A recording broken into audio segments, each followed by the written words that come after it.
Esse episódio do podcast Cinemação conta com a parceria do Topázio Cinemas. Acesse topaziocinemas.com.br e aproveite a melhor programação do interior de São Paulo.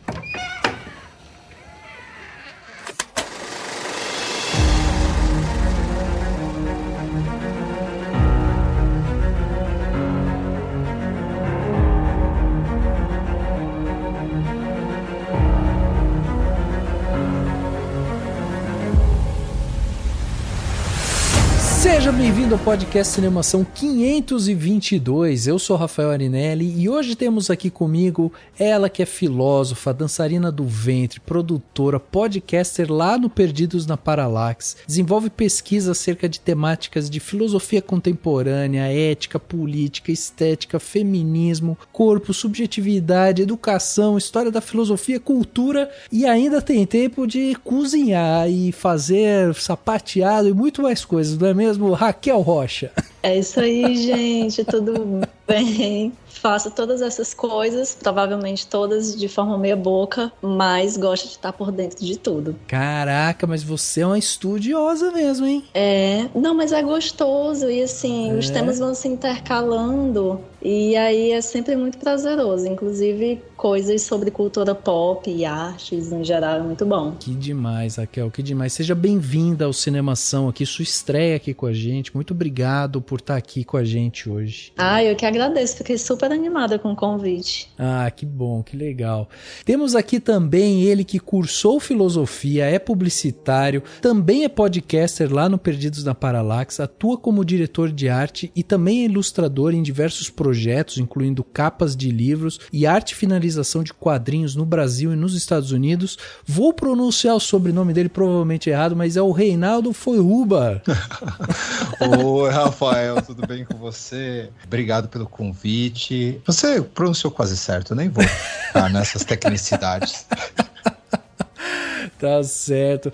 Muito obrigado também pela sua participação aqui, Reinaldo. Falei pro Fred, né, que grava lá com vocês. Falei, Fred, a gente tem que fazer aí uma troca, né, trazer o pessoal do Perdidos aqui no Cinemação, porque o papo que vocês fazem lá é muito legal e você também cursou filosofia, além de publicitário, ilustrador e tudo mais, tem a filosofia no sangue aí, Reinaldo. É uma coisa engraçada, né, porque assim, a minha primeira formação é em publicidade, né? Mas eu sempre fui curioso por essas questões, por esses assuntos de humanas, né, eu gostava muito de história, gostava muito desses tópicos também, eu cheguei a ler alguma coisa de filosofia antes de cursar filosofia, só que eu comecei a sentir esse desejo de cursar filosofia, esse chamado assim, e fui cursar, já era bem mais velho, eu tinha 37 anos quando eu fui cursar filosofia. Isso foi bem legal, me expandiu bastante meu círculo de contatos e comecei a me relacionar com essas pessoas, e hoje em dia eu digo que eu tenho mais amigos na filosofia do que na publicidade, né?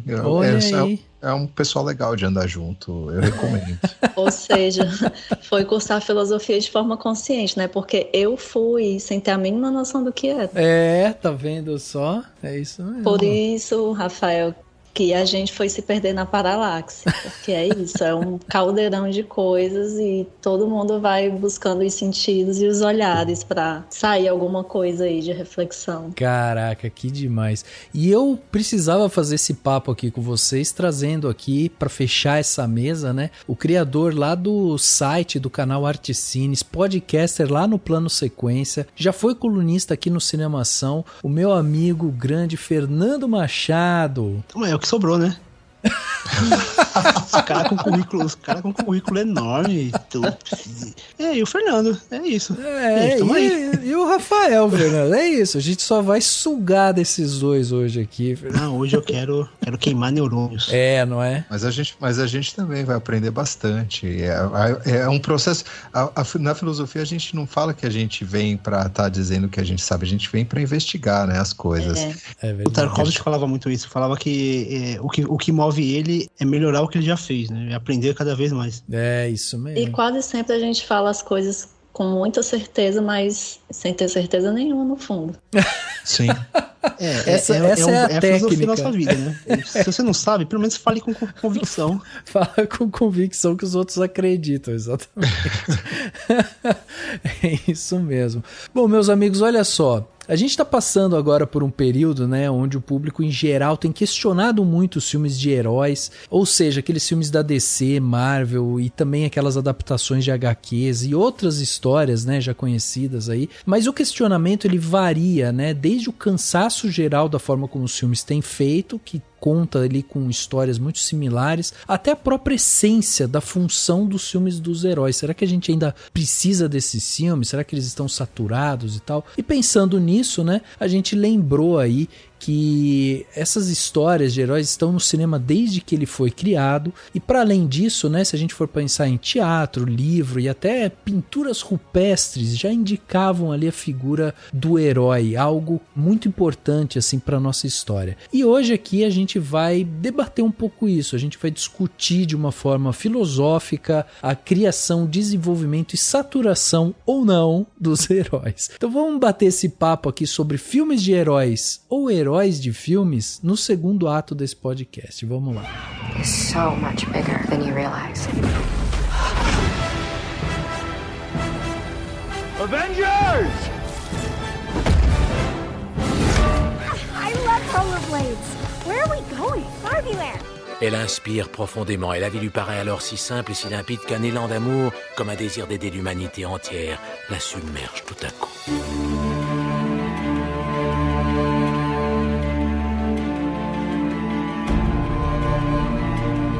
O conceito de herói não tem uma data exata de invenção, porque ele está profundamente enraizado na história e mitologia de diversas culturas, né, ao redor do mundo. A questão é que heróis são essas figuras lendárias ou históricas que são admiradas por suas realizações extraordinárias, coragem, virtude e até atribuições, né, notáveis assim para a sociedade. A ideia de heróis remonta a tempos antigos, né? E está presente, inclusive, em várias tradições culturais. Então, por exemplo, se a gente for lá na mitologia grega, por exemplo, há uma vasta coleção de heróis como Hércules, o Aquiles, Ulisses, Perseu, que eram figuras de semideuses ou mortais de destaque que realizavam feitos notáveis e enfrentavam desafios sobrenaturais e tal. No entanto, mesmo antes desses mitos gregos, muitas culturas antigas já tinham suas próprias histórias de figuras heróicas, e isso sempre foi acontecendo ao longo da história.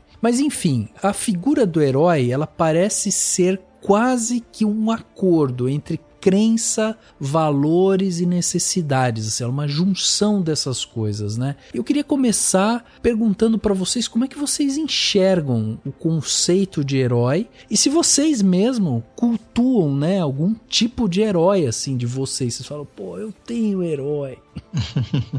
Então, eu acho que você já fez uma bela de uma pesquisa aí, né, Rafael? Então você meio que já deu cobriu bastante coisa que a gente já estava pensando. Eu e a Raquel, a gente bateu um papo antes de estar vindo aqui com vocês, e a gente estava falando justamente sobre essa questão de ter um conceito de herói que você colocou muito bem, eles já existiam antes dos gregos, né, colocarem isso, porque a origem da palavra, a etimologia da palavra herói, ela é de origem grega, né? Ela depois adaptada para o latim, depois para todas essas línguas, né, no inglês e no português é hero, né, tal. No inglês é hero, em português é herói e tal, mas vem tudo de uma raiz em comum. O que acontece? Ela tem sim essa questão de estar determinando essa figura de um nobre ou de uma pessoa notável, ou de um semideus, mas com o tempo, né, e a gente só para que eu acho importante a gente lembrar, com o tempo você tem a figura de heróis que não são esses semideuses, essas pessoas notáveis. Por exemplo, você vai ter Édipo, que é um herói trágico. Então, assim, você também tem a figura de heróis que não tem nenhum poder, por exemplo, mas que eles têm que lidar com desafios e principalmente, né, com escolhas, né? Porque o herói, nessa medida, né, em que ele vai se desenvolvendo na história da narrativa, ele vai se tornando sinônimo de protagonista. Então, é comum a gente estar pensando em filmes em que a gente tem protagonistas que não têm poder algum, mas que a gente enxerga eles como heróis, porque a gente sabe que ele é o herói da história dele. Ele é esse cara que tem que fazer as escolhas e tem que estar, através das escolhas dele, determinando quem ele é e como ele vai lidar com os desafios que a história propõe para ele. Eu tô fazendo essa introdução pra gente pensar assim, poxa, se você já tem heróis em todos os tipos de história, então, por exemplo, quando você vai ver Uma Linda Mulher, ela é a heroína da história. Sim, certo? sim. Quando você vai ver De Volta para o Futuro, o Marty McFly, ele é o herói dessa história. Da mesma maneira que o Luke, apesar do Luke já ter superpoderes em Star Wars, ele também é o herói de Star Wars. Então, assim, essa figura dessas pessoas que vai ser dada a tarefa de viver a história e, diante dos desafios da história, fazer as escolhas, eles já são heróis. Então, aí, como o tema do nosso podcast é super-heróis, talvez a gente tenha que fazer uma pergunta. O que define um super-herói? Qual que é a diferença entre um herói e um super-herói? Porque a gente está falando de um esgotamento de um gênero. Talvez isso tenha a ver com a determinação sobre o que determina quem são essas figuras, né? Talvez, não sei. Pensarei nisso por muito tempo, até porque eu entrei num período de crise com essa coisa de super-heróis, né? Acho que isso vem se esgotando. Acho que isso vem se esgotando em mim há um tempo. Principalmente depois que eu comecei a entrar mais nos estudos de gênero. E aí eu comecei a pensar assim, cara, temos aí os heróis que sempre estão nesse lugar de salvar o mundo, salvar a mocinha em defesa, proteger a família. E aí eu fiquei pensando que isso é uma forma um pouco de estabelecer dentro da sociedade um modelo, né? Um modelo de ação. Sim. E um modelo e reafirmar o que é um patriarcado. E aí tava pensando nisso, né? Assim, a jornada do herói, que é muito comum, né, na história, é muito comum na construção de histórias, né? Principalmente para o cinema, história de quadrinhos e tal. E a jornada da heroína, né? A jornada da heroína, ela, ainda que ela seja heroína, tem um homem aí junto. E eu fiquei sempre me perguntando muito isso. E aí talvez pensar o que é que faz um super-herói, né? E aí eu já vou perguntando assim, puxando o sardinha mesmo pro gênero, o que é que faz uma super-heroína? Quando fala pra mim de super-herói, a primeira coisa que vem na minha infância são 3 personagens. O primeiro é o Hércules, porque eu sempre fui apaixonada pelo desenho.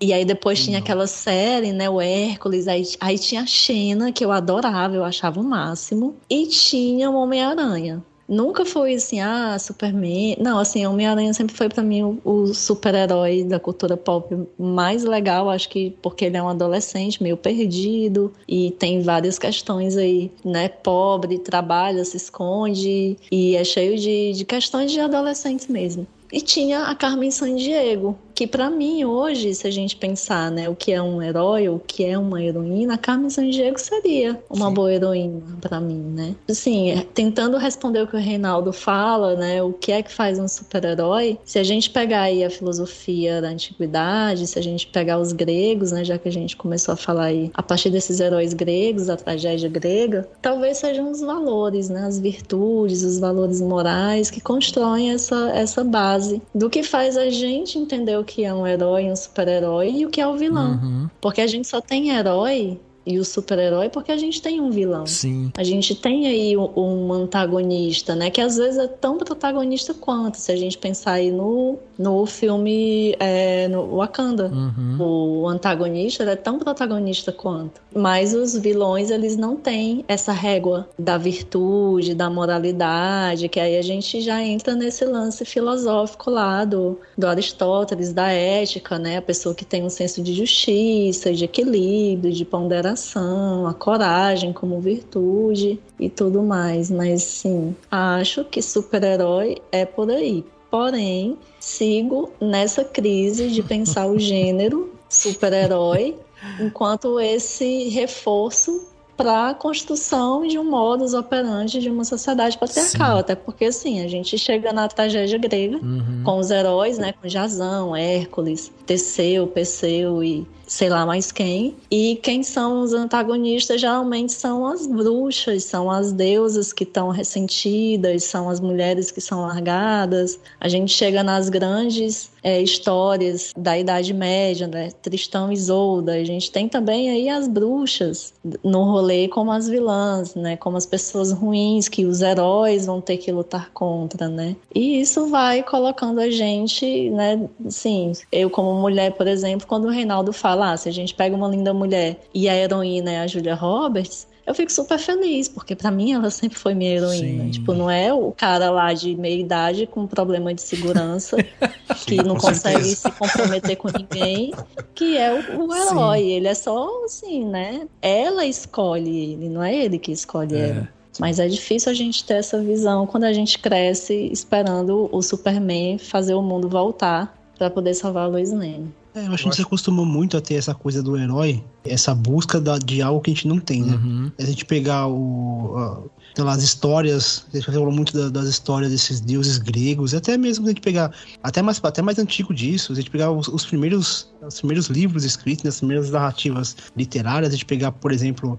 a epopeia de Gilgamesh, por exemplo, lá de há quantos anos antes de Cristo, que era um rei que procurava a vida eterna, né? E a batalha dele era para ser imortal, que era um desejo desses grandes reis, os faraós, né? Eles construíam todo aquele mausoléu, todas aquelas pirâmides para se tornar imortal. Eles tinham esse desejo da imortalidade, porque era algo inalcançável. E aí a gente pega, por exemplo, o Superman, é algo totalmente inalcançável. E os heróis que a gente tem hoje, geralmente tende a ter essa... Para além da virtude, porque a virtude a gente consegue simular a virtude, né? Você consegue simular senso de justiça, você consegue simular força. Agora, você não consegue simular imortalidade, você não consegue simular super força, você não consegue simular o voo, voltar no tempo, os poderes. E eu acho que hoje, assim, na verdade, eu acho que o super-herói, ele vai acompanhar o seu tempo, né? Então, por exemplo, se a gente pega no cinema, por exemplo, os heróis dos anos 40, talvez, era uma coisa mais maliciosa, era uma coisa mais delicada até meio galhofa. Aí depois a gente começa a pensar nos heróis lá dos anos 2000, que já era aquela coisa do homem viril, do homem forte. Então a gente tem aqueles filmes onde os homens eram muito musculosos, que era um reflexo dos anos 90, né? Que é com aqueles personagens dos Sylvester Stallone e Arnold Schwarzenegger, que é aquela coisa do homem brucutu, homem forte, homem viril. E eu acho que hoje a gente vive meio que uma crise disso, né? Uma desconstrução desse herói viril, que aí vem as heroínas, aí vem heróis mais intelectuais, menos força bruta. Acho que para além dessa questão de esgotamento, acho que também tem uma questão de... Acho que a gente idealiza menos esse homem viril forte, ainda que tenha, né? Mas acho que já não encanta tanto. Acho que já começa a desconstruir muito. Se a gente pensar o Pantera Negra. Apesar de no primeiro filme a gente ter ali o Michael B. Jordan absurdamente forte, absurdamente musculoso, se a gente pensar o Pantera Negra 2, já não tem isso, até porque é uma mulher que tá ali vestindo aquela armadura, então já não tem mais esse apelo do músculo, essa coisa da força bruta. Então acho que hoje a gente vive uma desconstrução desse herói musculoso, desse corpo másculo idealizado que era um reflexo dos anos 90. Então eu penso também nisso, né? E como esses ideais de heróis, eles vão se alternando conforme a sua época, né? Hoje a gente vive uma época que é muito diferente do que era os super-heróis do começo dos anos 2000 lá com X-Men e o início do Homem de Ferro e tal. Eu até acho que quando a gente começou aqui, né, a nossa conversa e tal, o Reinaldo trouxe uma reflexão interessante quando ele fala sobre essa questão, né, da mitologia e como existiam, né, esses seres superpoderosos e que daí começa a surgir heróis que são mais humanos mesmo, que talvez não tenham esses superpoderes e tudo mais. E isso que você estava falando também, Fer, me trouxe essa reflexão que é de que quando a gente para pensar nesses heróis mitológicos, esses semideuses, até dentro dessa mitologia grega, a gente vai parar para pensar no Hércules, no Aquiles e tal, e aí você vai ver escultura desses caras, pintura desses caras, eram sempre esse louvor, né, ao corpo masculino perfeito e os músculos perfeitos perfeitos e tal, e tinha tudo isso para além da própria mitologia em si, desse herói imbatível, eticamente incorruptível e que nunca tem problema nenhum e tal. E essa figura do herói que não erra, o herói que é perfeito,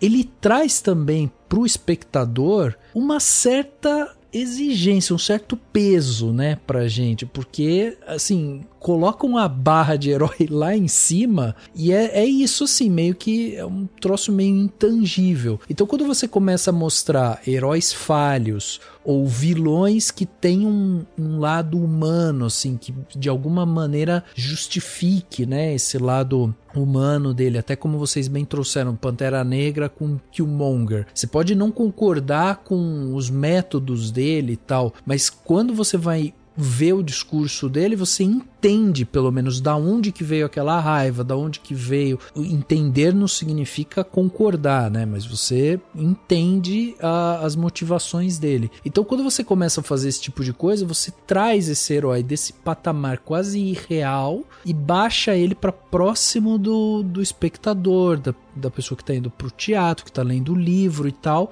e meio que é quase que um empoderamento do público, vocês não acham? Porque tem uma coisa meio exigente nessa questão desse herói intransponível, assim, que é quase cruel com o público também, não é? A gente começou aqui conversando e a gente abriu vários braços nessa discussão, e aí a gente, vocês colocaram um monte de coisa aqui na mesa que tá pra gente atacar por todo lado, né, aqui. Eu ainda tô perdida aqui porque eu comecei a imaginar um herói TikToker. Vai aparecer. Vai aparecer. Na verdade, já tem. Mas depois a gente entra sobre isso. Mas queria assim, uma coisa que acontece sobre essa questão do herói, só pra gente... As percepções, elas foram muito corretas. Mas eu acho que, assim, os heróis gregos, né? Esses semideuses, esses notáveis, esses mais exemplares... Eles não eram exatamente exemplares do jeito que em termos de virtude, exatamente como são como se pretende os heróis, super-heróis, certo? Uhum. Por exemplo, assim, você vai ter na Odisseia, tem Ulisses, né? Você tem o Odisseu, e ele é antes de tudo, um herói da engenhosidade intelectual, inclusive, num sentido, às vezes, muitas vezes, assim, ele não age totalmente de forma leal, né? Você vai ter aquela questão de quando ele segue o Ciclope, né? E aí ele segue o Ciclope e diz que o nome dele é ninguém, né? E aí, vamos dizer assim, quando os irmãos do Ciclope vêm procurar... Quem feriu você? Aí ele fala assim, ninguém me feriu, tal. E aí, vamos dizer assim, e aí os irmãos do Ciclope, eles falam assim, poxa, se ninguém te feriu, então, então a gente não precisa matar ninguém e tal. Ele vai vencendo as coisas, né, numa engenhosidade. Você tem esses heróis, se a gente for pegar, por exemplo, assim, nas narrativas iorubás, por exemplo, que você tem os orixás, por exemplo, assim, as histórias dos orixás, elas também são histórias heróicas. Exu, por exemplo, ele não vai resolver as coisas com grandes atos de bravura, inclusive eles têm falhas, todos eles, né, muitas vezes, né? Então, assim, eu acho que não é só a virtude que define o que é um herói, né? Sim. Eu acho que o heroísmo, ele tá na escolha. Eu vou defender esse ponto, tá? A melhor definição que uma pessoa me deu sobre o que difere um super-herói de um herói comum é que é mais ou menos assim, é uma definição do Jeff Loeb e do Tom Morris, certo? Os dois são escritores de quadrinhos, né? Então são pessoas que vivem de escrever esses personagens. E aí foi colocado para eles essa questão, tipo, poxa, vocês têm que definir qual que é a diferença. A gente gostaria que vocês definissem num artigo qual que é a diferença entre um herói e um super-herói. E aí ele fala assim, olha, a gente pensou bastante e a diferença entre um herói e um super-herói não é os poderes. Porque você tem super-heróis que não têm poderes também. Tipo Batman. Tipo Batman, exatamente.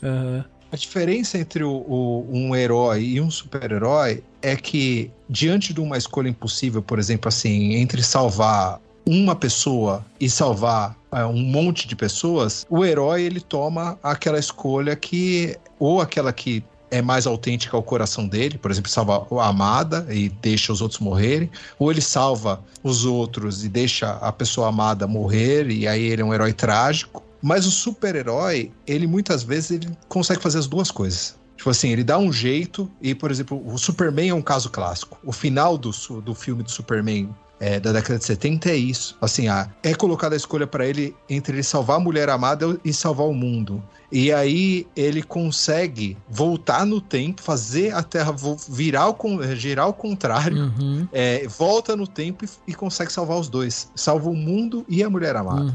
Esses caras, eles não precisam escolher. Assim, eles conseguem ir além da escolha. It's so much bigger than you realize. Avengers! I love rollerblades. Where are we going? Barbieland. Elle inspire profondément et la vie lui paraît alors si simple et si limpide qu'un élan d'amour, comme un désir d'aider l'humanité entière, la submerge tout à coup.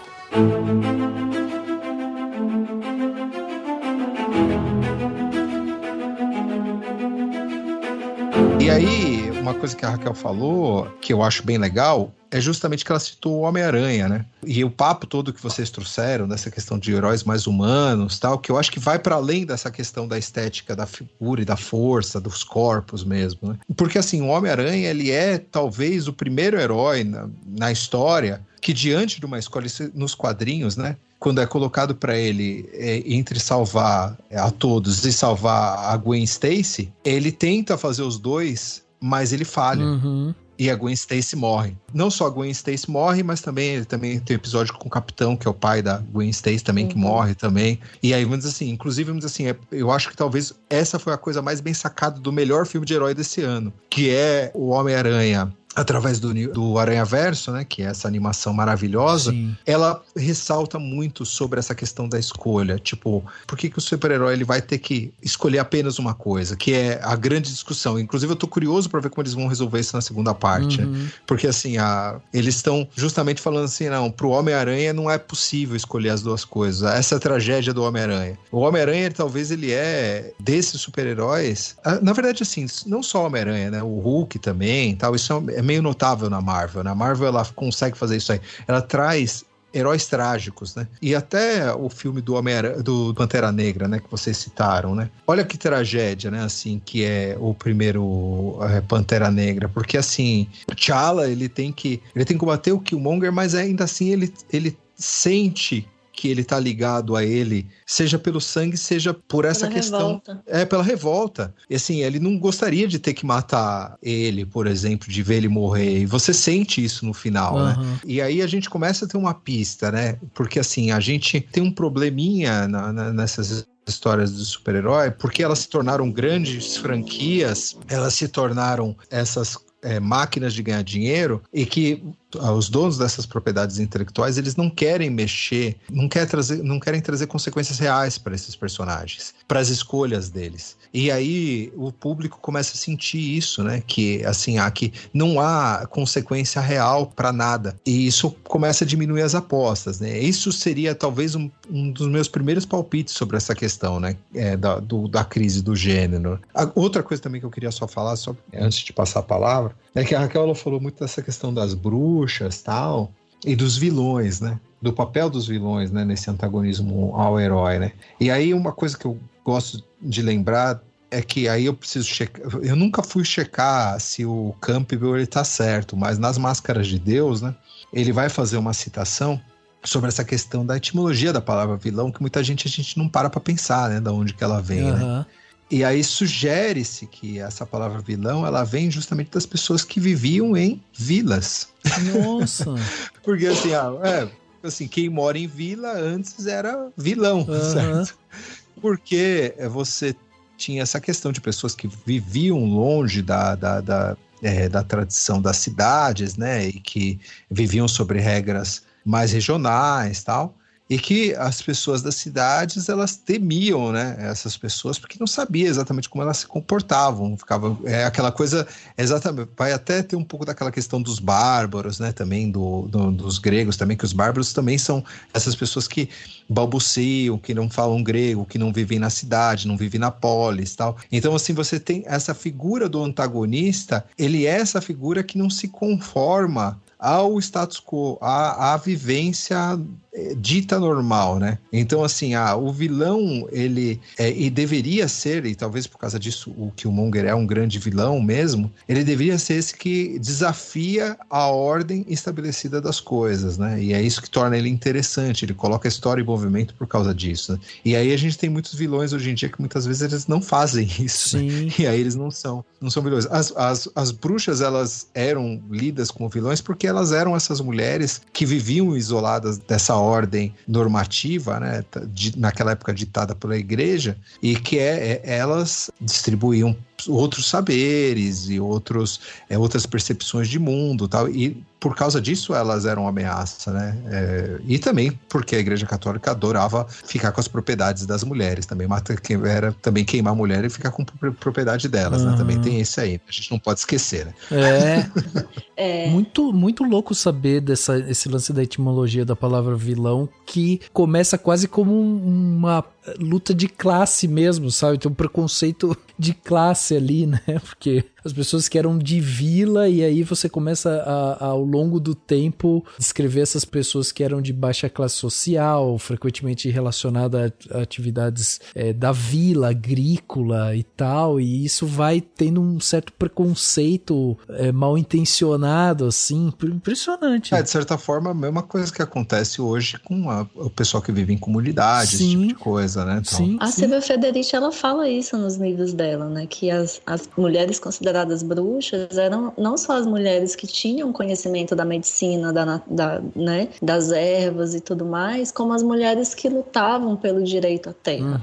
Não só a terra, mas a alimentação, as mulheres que ficavam viúvas e que não casavam de novo e que queriam ter o direito à herança, né? Porque a terra era a herança. E aí a igreja foi, bruxa, mata, porque a gente precisa da terra e a gente precisa estabelecer uma nova ordem, e essas mulheres estão indo contra. E aí a gente, voltando um pouquinho para o que o Fernando falou sobre o super-herói ser o espírito do tempo dele, né? Inclusive Walter Benjamin deve ter adorado ouvir isso lá do além, né? O homem é o espírito do seu tempo, porque a gente vê isso, a gente vê essa formação, essa construção de um ethos, né, social a partir de uma determinada cultura de um gênero que é o gênero de super-herói. Como a gente tem falado, isso vem lá, né, as tragédias gregas, que era preciso ter essas tragédias, era preciso ter esses heróis até para reforçar a ideia dos deuses, para reforçar a ideia. E os heróis, que eram os semideuses e tudo mais, o que os tornava heróis talvez fosse não o fato do superpoder, mas porque eles eram humanos. E aí eu, pegando o gancho do que o Reinaldo falou sobre não ser só a virtude, né, o que faz com que um herói seja um herói ou um super-herói, eu vou indo nesse sentido também de que talvez o que faça o super-herói seja o lado humano, seja a falha. O ponto que faz com que ele pense, né, o que é que eu tenho que escolher. E aí o Superman ele não vai precisar escolher, porque ele é um Superman, ele veio de outro lugar, ele é o cara superior, né? Mas a gente tem aí em Wakanda, né, o rei que vai matar o Michael B. Jordan, lindo, maravilhoso, que mata, mas sente. Deve ser difícil matar o Michael B. Jordan. Com certeza. Né? Eu não conseguiria. Eu também não. Mas a gente tem o Homem-Aranha, o Peter Parker, a gente tem os X-Men que tem essa, assim, que podem destruir tudo, né? Como o Magneto quer, assim, deixa esses inferiores pra lá, vamos matar todo mundo e criar um negócio só nosso. Tem essa política de eugenia aí, o Magneto. Mas eles não fazem, porque eles sentem o dever de proteger a humanidade, né? E aí a gente entra num outro aspecto, voltando para a virtude, né? Esse sentimento de dever. Eu preciso proteger aquele que não pode se proteger sozinho. E aí, pensando muito nisso que o Fernando falou, além de ficar pensando num super-herói TikToker, estou pensando nisso, assim, né? Qual será o elemento, então, que coloca a gente para pedir ou para se identificar com um super-herói hoje, né? Reinaldo aí que faz quadrinhos, Rafael que entende bem de cinema, Fernando, eu jogo essa pergunta assim para vocês, o que seria esse elemento que faz com que um humano se torne um herói nos dias de hoje? Será que é conseguir sobreviver ao capitalismo? É uma boa colocação. Eu fico pensando nisso porque quando a gente pensa em esgotamento e no gênero, eu não acredito que haja um esgotamento. Eu acho que o que existe hoje é uma desconstrução do herói. Eu acho que sempre vai existir filmes de herói. Eu acho que os filmes de herói... Eu acho que o que a gente vive hoje, na verdade, é uma crise do cinema, não uma crise dos filmes de herói. Então a gente vê muito que não é só os filmes de heróis que estão enfrentando dificuldades de público, né? Todo o cinema em geral vive uma crise. Então eu acho que o cinema de herói, como é o cinema há muito tempo que mais tem levado o público ao cinema, então é o gênero que mais vai sofrer os impactos dessa crise do cinema. E aí a gente começa a pensar, né, o que tem gerado essa crise do cinema? Será que é apenas a questão do streaming ou tem algo além? Eu acho que tem algo além. Eu acho que não é apenas uma questão de hoje a gente tem acesso ao streaming. Eu acho que existe uma questão de identidade também dentro do cinema. Eu acho que hoje a gente busca cada vez mais uma identificação com aquilo que a gente está vendo. E qualquer coisa que saia dessa identidade, do que a gente quer assistir, eu acho que geram rusgas. Eu pego, por exemplo, Barbie. Toda vez que eu penso que teve gente que saiu do cinema reclamando do filme porque o filme não pregava valores cristãos, eu ficava pensando, gente, que filme que prega valor cristão? O filme do Edir Macedo. Só se for. É o único. Virou um debate assim que eu não consigo entender o que as pessoas estão buscando no cinema. Será que elas querem uma validação? Elas querem apenas uma representação dos seus valores? Será que elas já não conseguem mais lidar com o contraditório? É uma coisa que eu fico pensando assim, se essa crise é apenas uma crise do formato, né, do cinema, por meio dos streams, ou se tem algo a mais com essa questão da forma como a gente se vê em tela. Eu tô em crise, que a gente tá em crise, né? Não é só o cinema. A gente tá numa crise muito grande e eu vejo muito isso desse ponto de vista político e social, que é essa crise de falta de parâmetro que a gente tem, de excesso de informação. E aí eu acredito que esses multiversos aí que a Marvel tá criando é um reflexo total disso. A gente não finaliza as histórias, né? Tem que ter uma outra história e uma outra história, porque lidar com o fim de algo é muito difícil. E lidar com o fim de algo, que trazendo isso que Reinaldo disse, né? Em relação ao Homem-Aranha no Aranhaverso, tipo, ele não vai lidar com a escolha dele, não vai ter uma consequência. E aí isso tem muito a ver com o que a gente vê hoje, principalmente com essa geração adolescente que já cresceu com a internet. Eu não sei o Rafael e o Fernando, né? Mas eu e o Reinaldo, eu sei que a gente teve boa parte da vida aí que a gente não tinha internet. Sim. E a gente tem uma outra forma de ver e de lidar, e essa galera mais nova não tem. Então, assim, não, assim não tá bom. Então eu vou criar uma outra coisa aqui e adeus. E vai ser isso e acabou. Então, assim, é essa crise de não lidar com as consequências daquilo que se faz a partir das escolhas ou das não escolhas, né? Que também é uma escolha não escolhida. Você colocou boas questões, Fernando, e eu acho que também você está certo, essa questão das escolhas e de como a gente se representa nesses universos físicos e virtuais, eles têm a ver com essa questão da crise que está se enunciando no cinema, e eu acho que tem a ver totalmente com essa questão que o Fernando falou, dessa questão de necessidade de representatividade, né, que as pessoas elas demandam através dos filmes. Mas antes disso, eu queria só recuar um pouquinho para fazer a pergunta se realmente existe uma crise no cinema, tá? Por que eu vou dizer isso? Porque eu acho que o que se criou de expectativa por parte desses estúdios para ser considerado um sucesso é filme faturar $1 bilhão.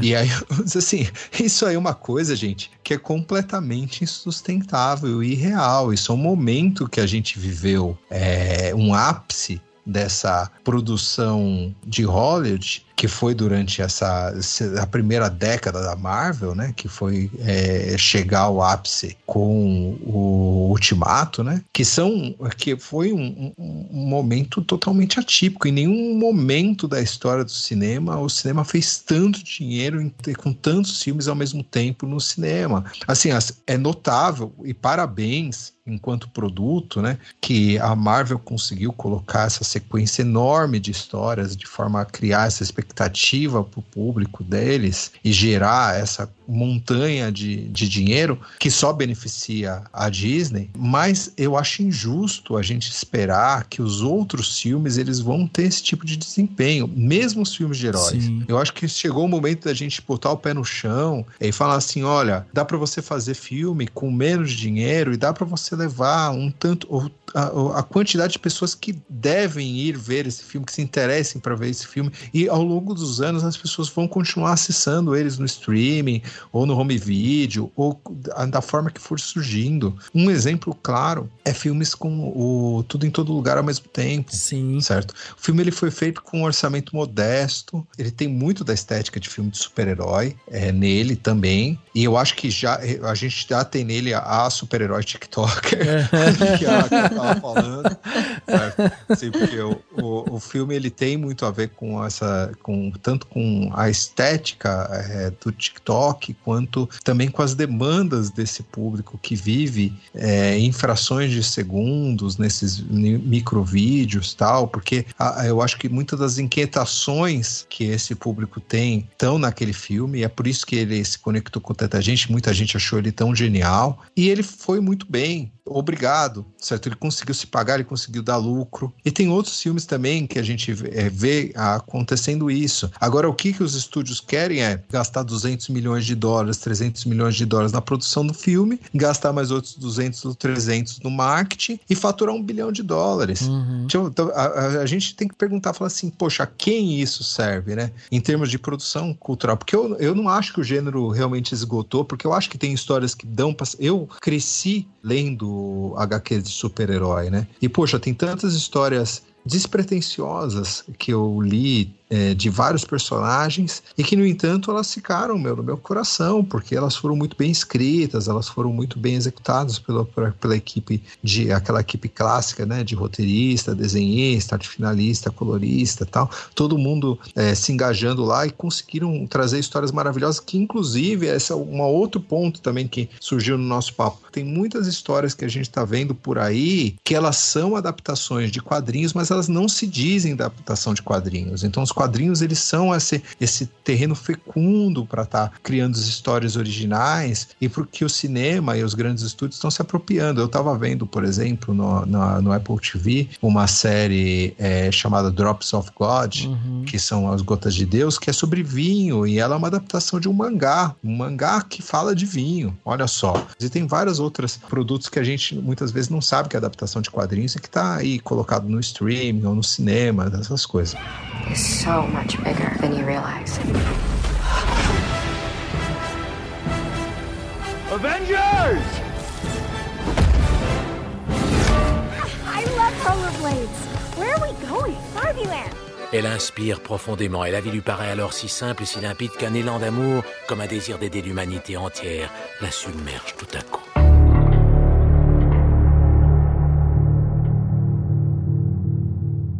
Quando o Fer fala assim, né, sobre a questão da representatividade e como talvez não seja uma questão de crise no gênero de super-heróis, mas sim de crise no cinema, eu acho que a gente precisa expandir essa visão justamente para uma crise humanitária, uma crise assim de identidade nossa, né? A Raquel bem falou assim, estamos todos em crise. Eu acho que realmente é por aí. Inclusive me fez lembrar da Angela Davis, né? Angela Davis, que é filósofa, ativista, é autora e tudo mais. E o trabalho dela, né, tem um aspecto central ali, que é justamente sobre a compreensão da interseccionalidade, né? Que basicamente reconhece que as identidades e as opressões, elas não podem ser separadas uma das outras. Então, quando ela vai lá olhar para o racismo, para o sexismo, né, a exploração econômica e outras formas de opressão, ela entende que isso está tudo entrelaçado. E como as pessoas vivenciam múltiplas formas de discriminação simultaneamente, elas acabam às vezes ficando anestesiadas com isso, né? Então, ela acaba defendendo, inclusive, que é preciso ter uma representação transformadora e tal, justamente para resistir aos sistemas de opressão. E isso é muito interessante da gente pensar, principalmente dentro desse aspecto cinematográfico, porque é isso, assim, quando a gente vê uma mesma história ganhando, né, múltiplas vezes os mesmos contornos e tal, isso vai drenando a atenção do público, o público começa a não se interessar por aquilo e tudo mais. Eu acho que é uma questão realmente da gente pensar sobre isso e tentar entender que exige de nós um repensar do fazer o cinema, justamente pensando nessa questão de representação mesmo, né? Assim, tem um autor que eu cito direto lá no Perdidos na Paralaxe, lá, que é... Vai o bingo, vai. Não, na verdade, não que é aquele cara lá da Universidade de Macau, lá, o Hans-Georg Miller, lá. Ah, tá. Ele fala que, atualmente, as pessoas elas fazem a curadoria das identidades delas não por uma questão de autenticidade. A gente ainda emula uma autenticidade, mas a gente faz isso através de uma perfilidade, né? Uhum. E então a gente expressa muito da nossa identidade por associação a certos grupos, ideias, conceitos. Então, por exemplo, assim, você vai se dizer como uma pessoa preocupada com ativismo ecológico, então você vai suportar essas causas, e aí você também vai suportar junto com isso outras causas que estão alinhadas, tal. As pessoas vão comprando pacotes, né? Então, assim, e é por isso que muitas vezes eu acho que a teoria dele, eu acho que isso faz muito sentido, que você vê que realmente assim, a pessoa ela se diz cristã e aí de repente ela já está se comprando o pacote de ser, por exemplo, antivacina também, ou então dá um passo a mais e já está terraplanista, por exemplo. Porque, vamos dizer assim, porque todo mundo, aquele pack, né, aquele grupo de pessoas anda todo mundo junto, então você tem que sempre reafirmar. E o consumo desses filmes, eles passam a ter esse lugar de dizer alguma coisa também a respeito de você. Uhum. Então, assim, muita gente foi ver Barbie e sentiu que o filme dizia, que ele dizia alguma coisa ao ver o filme ou ao não querer ver o filme, por exemplo. Sim. Sendo que, assim, gente, são filmes, eles dizem coisas pra você e não é pra você dizer alguma coisa ao escolher consumir o filme, gente. Não foi você que fez, tá?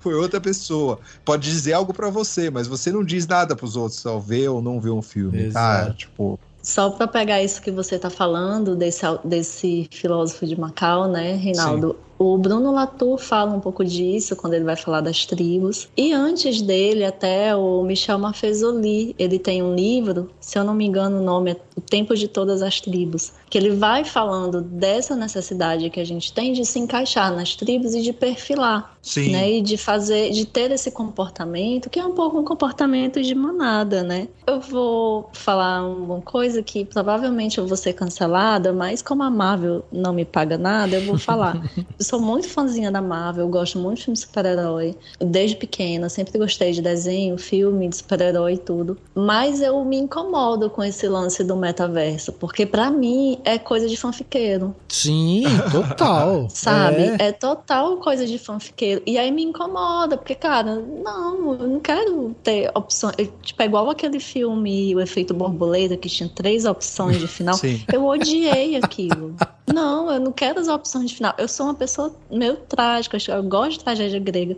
Eu gosto de filme europeu, que é um negócio mais final aberto, ou um negócio assim, cara, é isso, e seja feliz ou infeliz, mas tá aqui, é esse final, e foda-se. E falando de cinema europeu, eu quero só fazer um recorte aqui, que hoje é 29 de agosto, né, e vou falar de uma heroína aí dos anos 2000, que é a Amélie Poulain. Amélie Poulain, ela, que com foi certeza heroína. Que fez uma escolha e que trouxe, não na época do lançamento do filme, né, porque eu até li, acho que foi em algum site aí de cinema, que na época do lançamento não teve tanta bilheteria, mas depois teve um boom, né, e 29 de agosto é um dia que as pessoas que são fãs de Amélie Poulain colocam aquele frame, né, é 29 de agosto, em 48 horas o destino de Amélie Poulain mudará.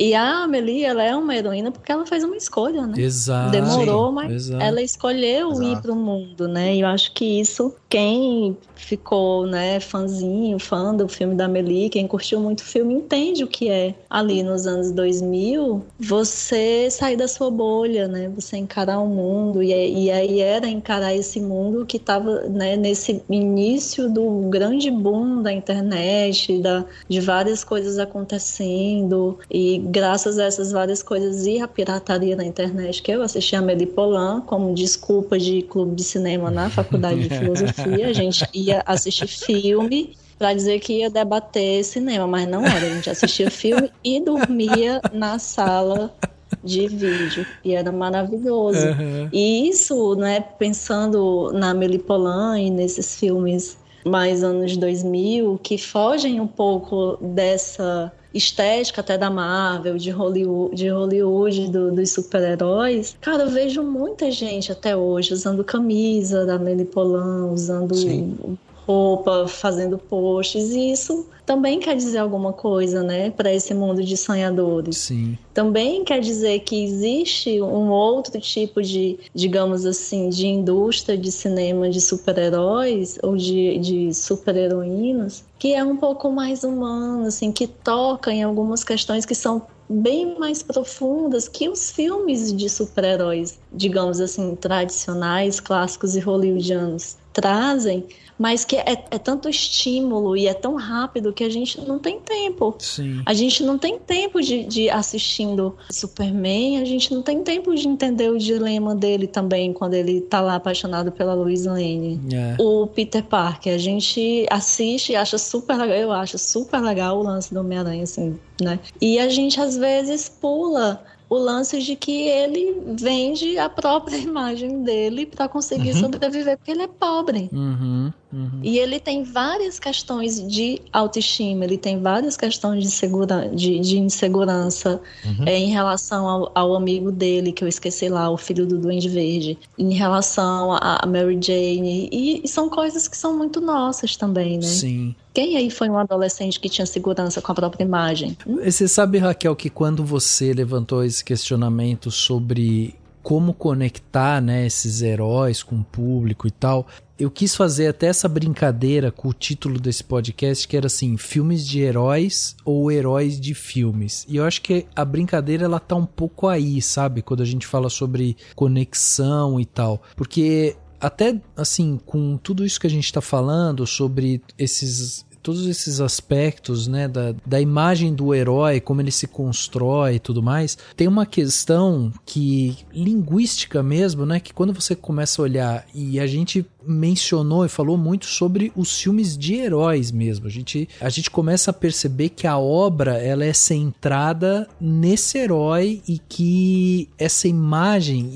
e tudo que esse herói representa começa a expandir para além dele, ele vira um símbolo, ele vai para outra coisa, né? Então quando a gente vai olhar pro Super-Homem, ele vira o símbolo de um herói XYZ que tem as características XYZ. E aí você começa a ir criando quase que uns arquétipos, assim. Então um herói lá que é o Wolverine, que é o raivoso e não sei o que, mas ele ainda assim tem lá a sua conduta ética e tudo mais que conduz ele, né, para ser o super-herói que ele é e tal. E aí eu acho que a brincadeira tá quando a gente inverte justamente esses valores e a gente começa a falar de heróis de filmes. Então eles perdem um pouco desse status quase angelicais aí e tal, que eles ganham, e eles passam a fazer parte de um todo, sabe? E aí a gente começa a trazer eles mais pra perto da gente, e aí esse exemplo que você deu da Amélie Poulain é perfeito, assim, porque a gente tá falando justamente de uma heroína e que a gente vai ver ela inserida dentro desse filme que vai contar a história dela e tudo mais, mas que ela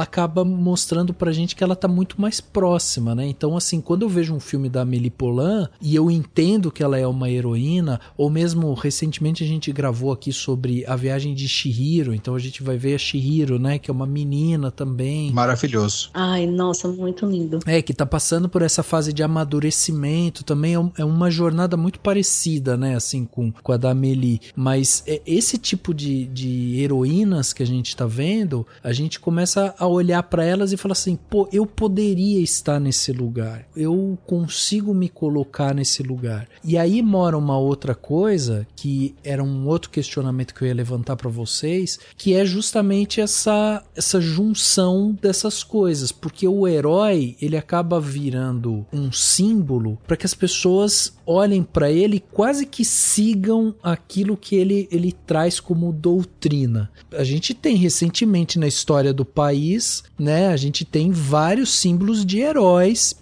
dos mais controversos possíveis, e que as pessoas que cultuam esses heróis vão levantar valores diversos para eles, desde, sei lá, um Ayrton Senna da vida até o Ustra, né, que é herói de vários militares, por exemplo, entendeu? Então, sim, assim, e tudo isso acaba permeando essa figura do herói. A questão é, como que a gente olha para essa galera e aí a gente fala assim, tá bom, eu consigo olhar para eles, mas eu consigo identificar as suas falhas, e essa posição de herói já não vai ser tão forte quanto a gente acreditava, porque a gente precisa, de repente, desconstruir essa coisa do heroísmo, entendeu? Então, cara, assim, você colocou uma questão, você colocou várias questões aí, mas eu vou tacar primeiro essa questão estética que você tacou. O que você colocou é uma questão estética, tá?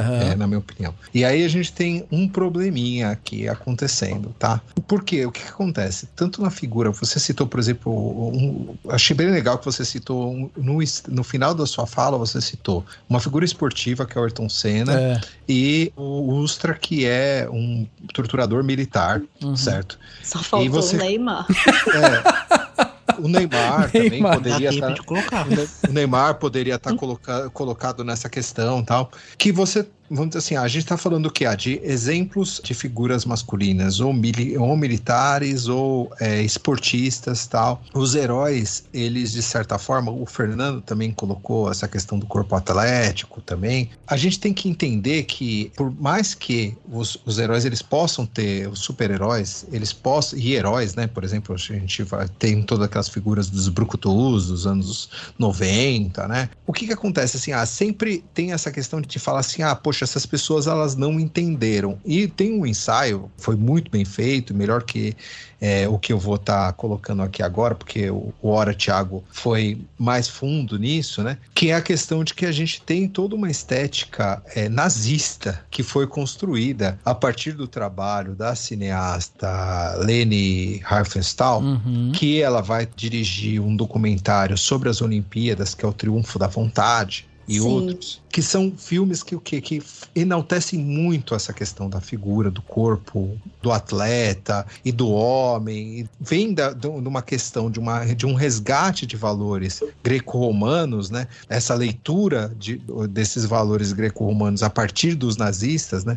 Como esse ideal de estética e de corpo físico, de excelência, tal, que é colocado no trabalho dessa diretora, que é um filme que, em termos estéticos, assim, ele é muito bem feito. E as imagens são bonitas, não dá para dizer que não são bonitas. E isso acaba sendo apropriado por vários outros diretores, inclusive, assim, um carinha que adora fazer uma estética parecida com ela é o Snyder, né? Eu não gosto do Snyder, inclusive do Watchmen do Snyder. Por exemplo, o Watchmen do Snyder é uma coisa assim dantesca. Ele mostra os corpos perfeitos e uniformes maneiros, e aí câmera lenta toda vez que o Rorschach vai espancar um bandido, esse tipo de coisa. Sendo que o Rorschach, retratado nos quadrinhos, ele é essa figura que é considerada nojenta e que o pessoal fala que ele cheira mal e que, ninguém quer estar perto dele. Então, assim, existe uma questão de que quando você vai filmar esses heróis, você acaba reproduzindo uma estética fascista, certo? Tá. E aí não é por acaso que você vai ter grupos que são fascistas se apropriando desses signos. E aí a gente tem que tomar muito cuidado, porque a Raquel, ela, por exemplo, falou sobre a questão do tipo de heroína que é reproduzido nesses filmes de herói, porque esse tipo de heroína, eles acabam sendo não uma heroína, diferentemente da Melee ou da Chihiro, e essas protagonistas que a gente citou aqui, elas são protagonistas, a Mulher Maravilha, a Capitã Marvel, elas são criadas nesse molde de super-herói masculino, que é nada mais, nada menos, uma fantasia de poder. Então, Completamente. E isso aí tem a ver com uma questão que é neoliberal, que é o quê? Por exemplo, os heróis de meninos, eles são esses... E a gente fala sobre isso, inclusive, no nosso episódio sobre a Barbie, né? Assim, os heróis de meninos, eles tendem a ser essas versões...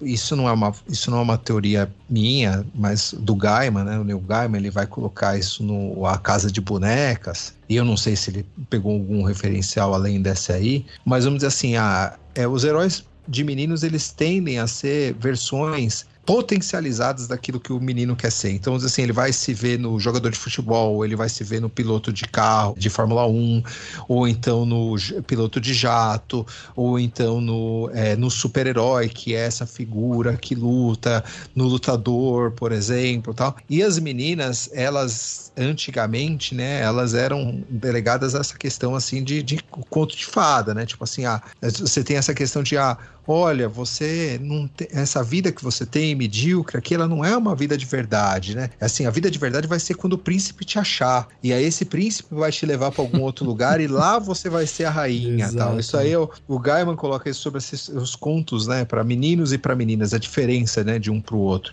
E as super-heroínas, elas não conseguem subverter essa lógica, elas simplesmente colocam as meninas nessa fantasia de poder, porque o que você está querendo é que as meninas se enxerguem como versões potencializadas delas mesmas. Por quê? Porque elas estão inseridas no mercado de trabalho agora. Então, vamos dizer assim, e de certa forma a Barbie, ela já era uma precursora disso, porque assim, você colocava ela nesse lugar de que ela era resgatada pelo príncipe, mas no lugar do quê? De consumidora, né? Então, assim, qual que é o superpoder da Barbie, né? É o super consumo, né? Você tem um monte de roupa, guarda-roupa, a casa da Barbie perfeita, esse tipo de coisa. Ela pode ter profissão? Pode, mas vamos dizer assim, mas antigamente só aquelas que eram mais femininas, né? Tipo enfermeira, esse tipo de coisa. Depois vai tendo outras profissões, mas é à medida que a mulher vai se inserindo no mercado de trabalho. Então, assim, a gente tem essas fantasias de poder, elas servem a uma subjetivação mesmo do indivíduo, né?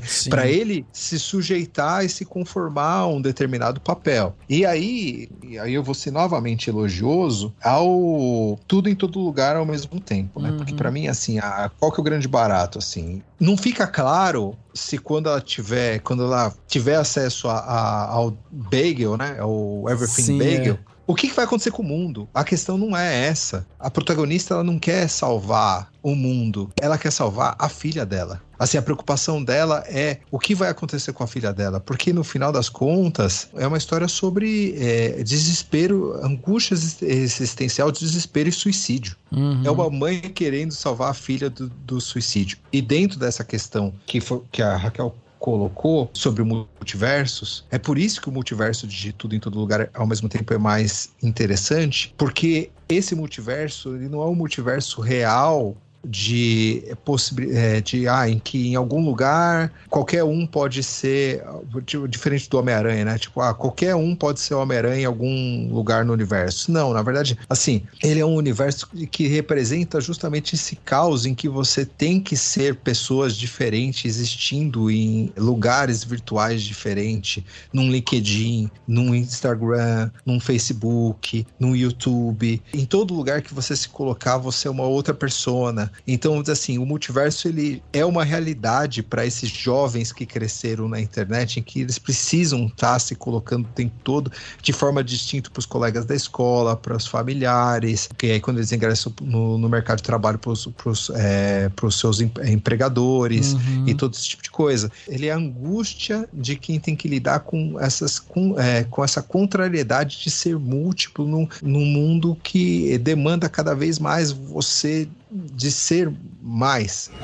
It's so much bigger than you realize. Avengers! I love rollerblades. Where are we going? Barbie-land. Elle inspire profondément, et la vie lui paraît alors si simple et si limpide qu'un élan d'amour, comme un désir d'aider l'humanité entière, la submerge tout à coup.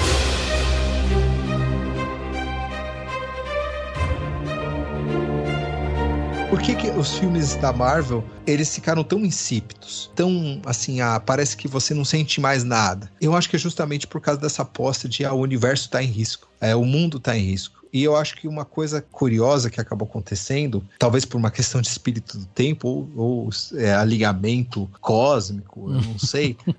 A gente teve Vingadores Ultimato, o Endgame, ele é um filme de 2018. E qual que é? O que acontece, cara, assim, no Guerra Infinita? Metade do mundo morre.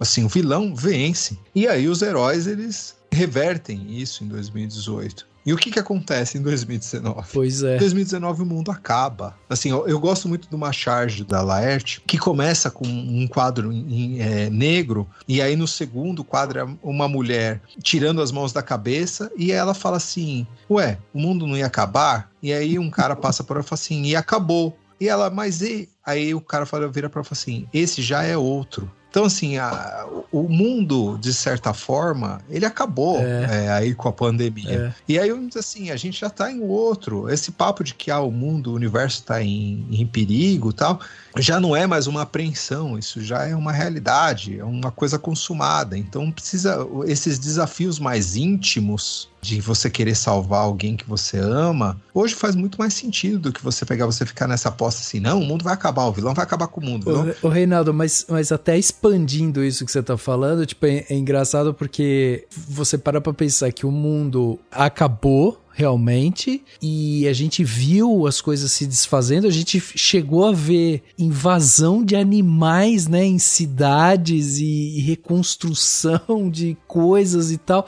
tipo, foi uma loucura. E quando a gente para pra olhar isso, a gente viu que a gente não teve Supermans, a gente não teve Flashes, a gente não teve nem Batmans ali. O que a gente teve foram médicos, enfermeiros, foram cientistas, foram esses os nossos heróis, entendeu? Então, até isso, assim, talvez por sermos filhos desse tempo que a gente vive hoje, talvez a gente esteja realmente olhando para os heróis de uma outra forma, assim. A gente pode ter mudado realmente a nossa relação com esses heróis por conta disso, porque hoje em dia talvez a gente não precise mais da capa, sabe? Essa imagem do herói com a capa, ela se transformou em outra coisa. Talvez o jaleco nos basta, entendeu? Tem que parar pra pensar agora, tentando lembrar, assim, mas os últimos filmes de heróis que eu assisti no cinema, ou em casa mesmo, faz tempo que eu não assisto, mas os que eu assisti, eu não tinha mais essa luta do vilão de querer destruir o mundo. Você pega, por exemplo, o Guardiões da Galáxia 3, existe ali um enredo muito simples, que é salvar a vida de um guaxinim, basicamente, salvar a vida de um personagem. Não existe uma ameaça à existência do universo. Exato. Ou à existência do mundo. Pode ser que seja uma tendência dos próximos filmes de super-herói não se apegarem a essa megalomania de salvar o universo, uma vez que ele já foi destruído, né? Hoje o mundo não é mais o mesmo de 2019, né? O mundo morreu ali e nasceu um outro, igual o cinema. O cinema sempre ele morre para nascer de novo de uma outra forma, de desistir. Tivemos várias mortes do cinema, acho que hoje a gente vive uma outra morte do cinema a partir dessa crise, não crise tecnológica, mas essa adaptação tecnológica. O cinema ele passa por essa adaptação tecnológica, tanto na questão da inteligência artificial, que tem tá causando a maior greve da história de Hollywood, mas também dessa questão estética também, né? Dessa questão do hiperestímulo, dessa questão a gente estar sempre à espera do próximo grande filme, da próxima grande cena, ou do próximo grande momento. Então eu acho que talvez esse fim do mundo, digamos, esse fim do cinema, esse fim do mundo como conhecemos antes, talvez signifique um fim do mundo do cinema, um fim do cinema e um nascimento de um outro tipo de filme de super-herói. É interessante. O Krenak fala que para os povos originários o fim do mundo já aconteceu algumas vezes, né? Já passamos por 3 fins de mundo, né? E a gente tem que aprender as tecnologias para sustentar o céu, para esse mundo não cair. E aí, pensando, né, nessa questão do fim do mundo, do cinema, eu fico imaginando um pouco que a gente passa por esses processos de desconstrução ao longo da história mesmo. E para que hajam esses processos de desconstrução, a gente passa pela crise, né? Então, provavelmente, a gente está vivendo esse momento de crise para realmente surgir um outro cinema. Mas eu quero voltar um pouquinho no que o Reinaldo falou das super-heroínas, seria um pouco também uma versão dos super-heróis, né? E isso é o que me incomoda na Mulher Maravilha. Sempre me incomodou um pouco. Primeiro porque o start dela, né, para a jornada da heroína, o fato de perder lá o boyzinho, enfim, representa essa estética da Guerra Fria, né? representa essa estética de luta né, lá ainda dos Estados Unidos contra o resto do mundo e etc. E aí só uma curiosidade, mas que também me incomoda muito enquanto espectadora de algo, né? Que a Gal Gadot, ela foi do exército de Israel, né? Ela foi membro do exército. E ela é anti-Palestina, né? E a gente sabe que tem uma questão política aí também que a gente não pode ignorar um pouco, que é a questão de Palestina sendo invadida, o massacre, o que as pessoas até chamam hoje de Holocausto Palestino. Uhum. Enfim, tem toda uma questão aí geopolítica muito grande, que eu nem vou adentrar nisso, mas que assistindo Mulher Maravilha, eu fui assistir o 2 também, porque gosto, né? Sim, gosto de um super-herói. E aí, assistindo a Mulher Maravilha, sabendo não só desse fato do filme trazer essa estética e essa história ainda de os Estados Unidos é bom, o outro é mau, e aquela coisa da Guerra Fria, essa coisa tipo de luta contra o nazista e tudo mais, e sabendo que ela é judia e foi do exército e tem toda essa questão contra o povo palestino, isso me incomodou muito. Uhum. E aí perdeu um pouco mais o brilho da Mulher Maravilha para mim, entende? Uhum. Porque tem essa questão, né, indo nessa coisa das identificações e daquilo, e dos nossos posicionamentos também. Lógico. Quando a gente começa a ter um posicionamento um pouco mais crítico de alguns aspectos políticos, de alguns aspectos sociais, também fica um pouco difícil a gente gostar desse modelo e desse estilo de filmes de super-herói. É verdade. E aí talvez tenha essa coisa do tudo em todo lugar ao mesmo tempo, né? Que é uma representação do que é a gente, né? A gente, vou falar isso no nome de um filme, fragmentado. Uhum. Né? E isso entra numa crise de construção da subjetividade, pensando nos adolescentes hoje. A gente tem um alto índice de depressão, um alto índice de adolescentes se automutilando, porque não tem digamos assim, um chão da subjetividade para pisar. Porque é tudo tão solto e, ao mesmo tempo, você precisa se afirmar de tantas formas e de tantos jeitos diferentes que não tem como, né? E aí as pessoas ficam perdidas mesmo. E talvez a gente esteja passando por esse processo de fim de mundo. Eu não acho que o mundo acabou agora na pandemia. Eu acho que ele começou a acabar, né? A pandemia foi, assim, digamos, o ápice, mas ainda está rolando esse processo porque a gente está nesse processo de mudança social. A gente está nesse processo de questionar, poxa, né? Cara, não consigo gostar mais da Mulher Maravilha, sabe? Uhum. Eu não consigo mais, tipo, assistir o filme do Homem de Ferro se eu começo a entender toda a questão do Oriente Médio e que o filme do Homem de Ferro traz de uma maneira que, de novo, essa guerra ao terror, essa guerra aos povos árabes, essa intenção do domínio do Oriente Médio e blá, blá, blá, blá, blá, blá. Então, é difícil, né? E aí, realmente, assim, né? Pra mim, entra num lugar de crise. E aí eu vou curtir Amélie Poulain, cara. Tem um filme iraniano que é maravilhoso, que se chama Caramelo. Uhum. É uma delícia de história e que você vê que as mulheres são aí heroínas da vida real, digamos assim. Um outro filme muito interessante também, e aí já fica até como dica, bem legal, que é O Apartamento. É um outro filme iraniano.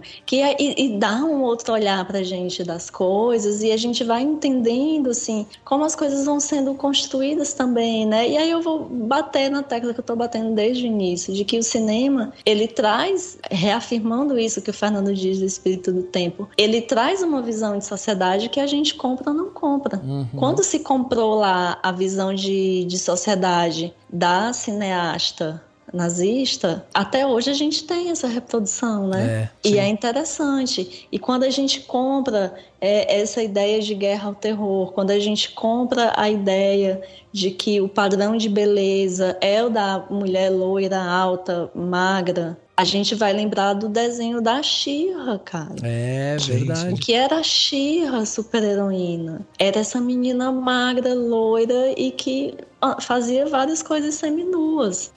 E esse é o padrão de beleza. Então a gente a cultura, ela tá aí para isso, né? Para colocar a gente dentro de um modelo, de um aspecto social, a partir de um sistema. E é esse sistema todo que está em crise, né? É o padrão de beleza que está em crise, é a construção do gosto estético das coisas que está em crise, é o tempo que você passa na frente da tela, concentrado vendo besteira no Instagram, no TikTok, mas que você não consegue ficar assistindo um filme no cinema. Eu não sei vocês, mas a experiência de ir assistir filme no cinema está cada vez mais insuportável. A experiência de assistir um espetáculo teatral está cada vez mais insuportável, porque as pessoas não conseguem ficar caladas, não respeitam o lugar do outro, tipo, a experiência que o outro está passando ali, e elas pegam o celular e ficam tacando uma luz na tua cara porque vai tirar a bosta de uma foto, mandar um áudio, responder o WhatsApp, sei lá o quê. Eu não sei, talvez seja apenas uma percepção minha, mas eu acho que tudo isso,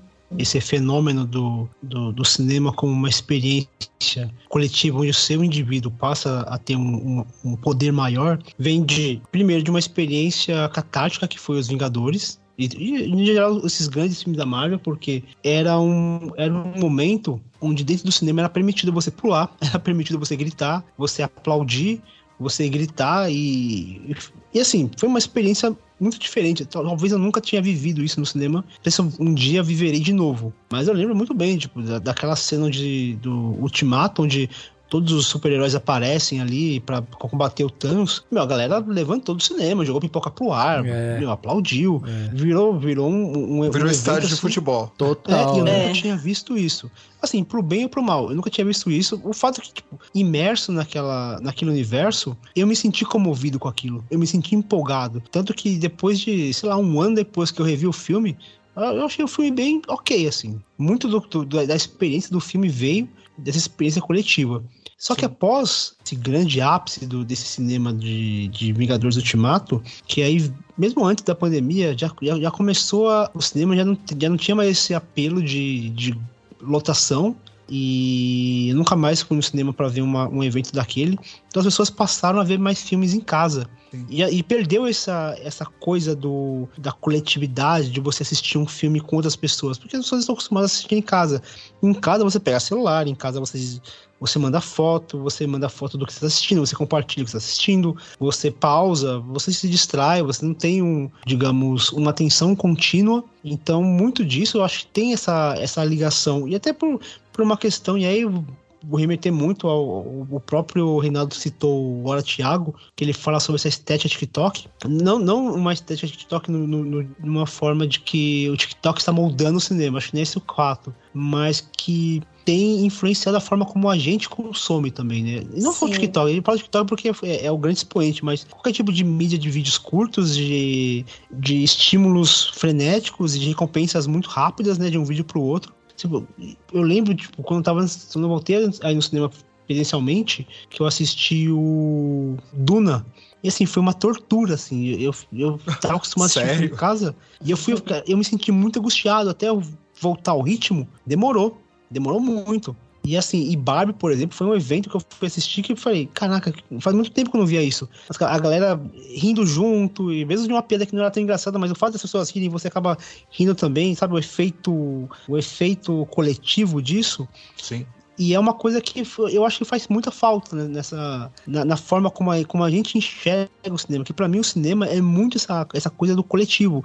E quando a gente perde isso, pra mim é onde o cinema vai começar a entrar em crise. Porque cinema sem o coletivo vira televisão. Completamente, Fernando. E aí, lembrando, né, essa experiência coletiva de cinema, ela é muito gostosa. Eu lembro que eu fiquei um tempo morando no Rio e eu ia muito pro cinema, mas eu não sentia essa experiência coletiva, né? E aí, logo que eu voltei pro Ceará, eu fui assistir Bacurau. Nossa. Foi simplesmente incrível, porque não só existiu essa experiência coletiva catártica, assim, da hora que o Lunga, que é um outro herói de cinema que a gente deveria já ter falado aqui, né? E ele vai lá e bate e aparece todo pra resolver a questão. Cara, teve vaia, teve palma, teve o pessoal dizendo assim, taca o pau, doido, lasca ele, todo mundo vaiando junto. E aí a vaia, só pra contextualizar, a vaia cearense, ela não é uma coisa pejorativa, assim, né? A gente vaia pra dizer que tá bom, vaiou o sol porque ele apareceu num dia nublado, e assim, a vaia acontece assim,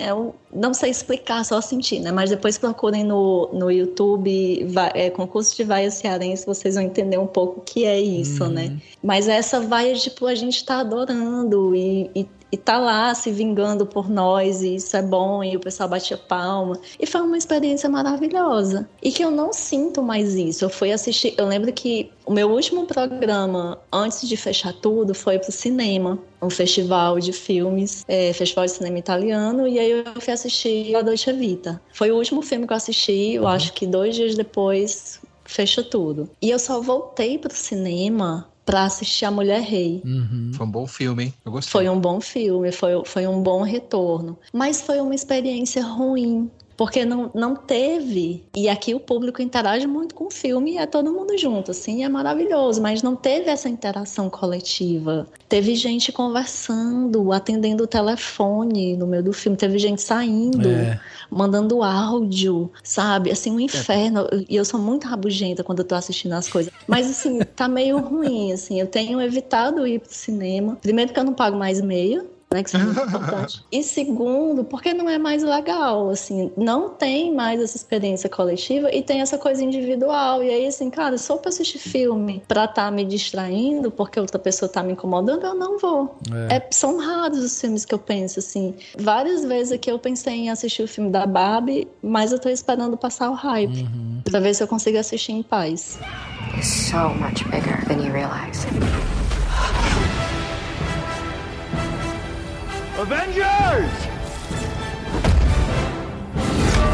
I love rollerblades. Where are we going? Barbie-land. Elle inspire profondément, et la vie lui paraît alors si simple et si limpide qu'un élan d'amour, comme un désir d'aider l'humanité entière, la submerge tout à coup.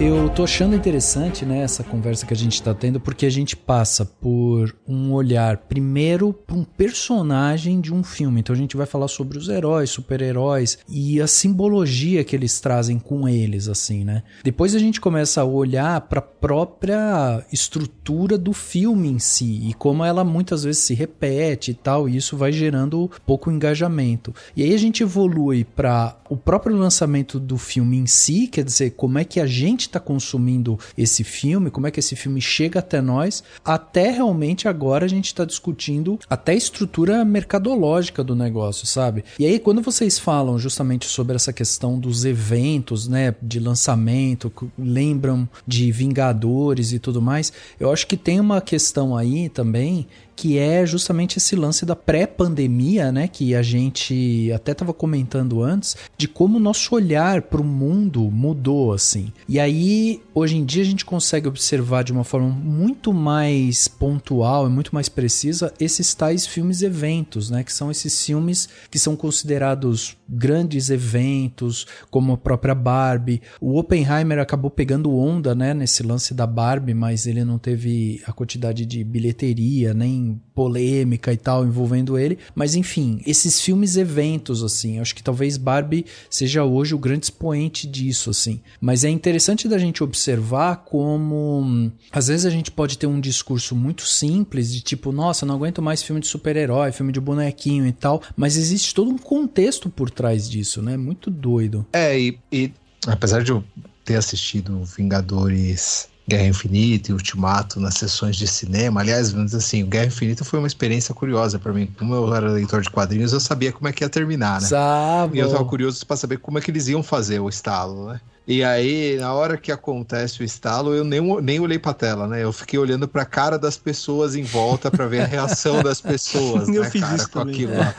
Eu fiquei só curtindo aquilo. E no Ultimato, nossa, cara, eu vibrei e tal. E também esse último filme do Homem-Aranha também, cara, parecia um bobo assistindo. E aliás, assim, olha como é que é bizarro, né? Porque esses filmes eles são montados de tal maneira que depois quando você vai assistir em casa, é até esquisito.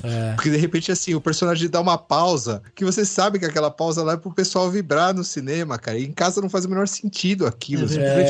Mas o que eu tenho... Eu concordo que é legal ver essa experiência coletiva, mas eu também tinha muito esse hábito de ir pro cinema pra meio que desopilar e ficar sozinho lá, assistindo alguma coisa, pra me privar de toda a interferência externa, não ter informação externa e assistir o filme lá no escuro, tal, me fechar naquele mundo. Tipo, eu lembro de ter assistido Os Outros, por exemplo, desse jeito. Fui no meio de tarde, assim, para o cinema quase vazio, tava só eu e mais meia dúzia de pessoas dentro do cinema, e foi maravilhoso assistir sozinho o filme, senti maior medo e tal. Então, assim, eu gosto também dessa questão da privação e, de certa forma, em casa, eu meio que respeito um pouco isso meio que religiosamente. Então, assim, eu vou ver um filme, por exemplo, fui ver After Sun, que eu achei um outro filme maravilhoso. Fecho as cortinas, desligo o celular, ligo a TV e tal, e apago as luzes e assisto, assim, como se tivesse no cinema. E eu acho que a gente tá com uma dificuldade muito grande de estar fazendo isso, né? De você pegar e falar assim, olha, não vou receber outros estímulos, né? As pessoas estão muito aceleradas. Eu fico imaginando o negócio do Duna, eu fiquei chocado de você ter ficado incomodado. Eu fiquei pensando, se você for tentar reassistir, por exemplo, Blade Runner, o original, cara, você vai sofrer. Porque o filme é lento, cara. Não, eu não digo nem o problema não era nem o filme, o problema era o tempo que eu fiquei esses 2 anos sem ir no cinema, vendo o filme em casa. A questão não é nem o filme, é esse período que eu fiquei longe do cinema, vendo o filme em casa. Porque assistir, ver filme em casa é diferente. Mas eu acho que a imersão do cinema, em teoria, é superior. A não ser agora, por esse problema que a Raquel denunciou, que é o pessoal que tá estragando a experiência de assistir filme, com esse negócio de ficar ligando o celular e ficar querendo conversar sobre problemas pessoais. Isso aí eu vou te falar que realmente tá um inferno. Eu tenho vontade de tomar o telefone da mão da pessoa e quebrar na cabeça da pessoa. Nessa hora eu queria me tornar um super vilão pra poder acabar. Mas acho que é uma galera também que tá acostumada a essa coisa de assistir filme em casa. E filme em casa te permite fazer tudo isso. Eu mesmo, vira e mexe, assim, eu tento me controlar, sabe? De quando eu tô assistindo um filme em casa, de não ter distração do celular. Mas vira e mexe, eu me vejo pegando o celular assim, aí eu falo, não, pera aí, ou eu tô assistindo um filme, eu tô no celular, então... Mas vira e mexe, eu me pego, sei lá, pausando o filme pra ir no banheiro, pra ir beber uma água. Sim. E no cinema você não tem essa possibilidade de você pausar. É um meio de consumo, né? Até a própria... Eu fico observando hoje em dia a forma como as coisas estão sendo editadas, por exemplo. Se você for olhar a maneira como tá sendo editado os vídeos que estão indo pro TikTok, por exemplo, a velocidade que aquilo ali, a quantidade de corte que você tem em um vídeo de 1 minuto, 1 minuto e meio, sabe? É corte, o som alto e tal, é outro tipo de audiovisual, assim. Então eu fico imaginando que o pessoal sair disso pra ir ver um filme, qualquer ele que seja, dentro do cinema, que seja mais cadenciado e tal, tipo, é outra coisa, é outra experiência, assim, entendeu? Então... E assim, infelizmente, isso que você tá falando, isso é um dos problemas, e faz parte dessa questão da crise do cinema que a gente falou aí. Existe essa questão de que hoje em dia o consumo dos filmes é em diversas mídias, inclusive em telas muito pequenas como de celular, e isso aí, filmes e séries, né, tal. Tela isso pequena que podendo você aumentar a velocidade velocidade do filme também. Também. Nossa, que bizarro. Que é um crime isso daí, né? Total. Sim. Mas uma coisa que acaba acontecendo, além da velocidade, é enquadramento, né? Sim. Porque, por exemplo, assim, aquelas panorâmicas abertas, isso aí fica cada vez mais raro da gente ver, né? Aquelas tomadas panorâmicas para fazer introdução de cenário, que nem aquele início lá do Senhor dos Anéis, esse tipo de coisa. Por quê? Porque você pensa muito de como é que as pessoas vão visualizar isso na tela pequena depois, então você investe muito em close de personagem, então isso acaba deixando a textura do filme com uma certa novelização, né? Porque novela também faz muito esses enquadramentos já fechados só no personagem, esse tipo de coisa. O cinema, ele tá vivendo um momento em que ele tem que se adaptar para poder achar uma linguagem que funcione em todas as mídias e que não seja tão pobre, mas é um desafio, né? Infelizmente, a gente pegou essa fase, felizmente ou infelizmente, né? E a gente pegou essa fase e a gente vai ter que observar o trabalho dos heróis, diretores e editores e montadores para estar superando esse conflito multimídia, né, que a gente vive. Mas você sabe que eu não sei, eu posso estar completamente equivocado e tal, mas eu não tenho essa sensação. Eu não tenho a sensação de que o problema seja multimídia, assim. Eu acho que as coisas, elas vão se encaixando, sabe? Eu não vejo muito, assim, tipo, os diretores preocupados ou as próprias produtoras, né, preocupadas em entregar uma obra que se encaixe, de repente, tipo, nas redes sociais e tudo mais. Recentemente aqui a gente gravou sobre Asteroid City, por exemplo, do Wes Anderson, que inclusive a gente falou um pouco lá sobre a questão, né, dele ser muito repetido, assim, nas mídias sociais. Existe uma estética muito presa ao Wes Anderson e aí a galera, tipo, meio que faz isso também, brincando, né? E aí você pega, inclusive, tipo, inteligência artificial, a galera, como que seria o Harry Potter do Wes Anderson, aquela coisa toda simétrica e tal. Então, assim, eu ainda entendo o cinema como um lugar de experimentação, um lugar de tecnologias novas e tudo mais. Eu não acho que eles estejam muito preocupados com esse desdobramento da obra para outras plataformas, sabe? Agora, obviamente que a gente vai ver a obra se desdobrando não na sua forma, né, para as outras mídias, mas sim na repercussão que ela vai ter. Então a gente vai ver muita gente falando no Twitter, a gente vai ver muitas pessoas reclamando, sei lá, no TikTok e tal, fazendo análises e tudo mais. Talvez esteja nesse lugar justamente essa resposta para onde que vão os heróis também, entendeu? Porque como a gente tá super conectado e a gente tá com esse olhar super acurado, assim, né, do que a gente quer, do que a gente olha, como que a gente gosta e tudo mais, ainda mais vindos, né, de um trauma como a pandemia e tudo mais, eu acho que talvez agora o que diferencie muito mais é que o público consegue ter mais voz do que antes. Então, assim, o cara até faz uma obra muito autoral, como o Wes Anderson, o Tarantino, né, e tal, mas o que o público vai falar ficou muito mais claro, assim, né, pra todo mundo que trabalha com a obra. Não, ainda bem que a gente tem o Scorsese que vai na contramão, vai fazer um filme de 3h30 e que dane-se. Nossa, vai já. Tem um filme, eu lembrei agora que tem um filme não, uma série brasileira chamada Latitudes, e ela foi gravada no formato para TV, acho que foi até, quando eu assisti, na época eu tinha até TV por assinatura, acho que foi no TNT.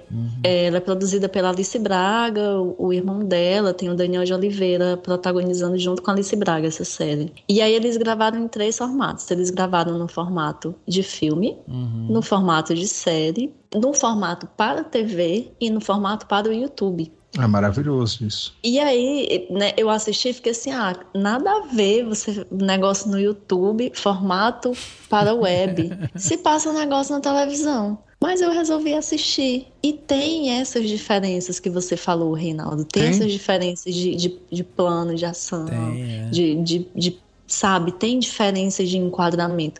E é outra experiência. É a mesma história e é outra experiência. Sim.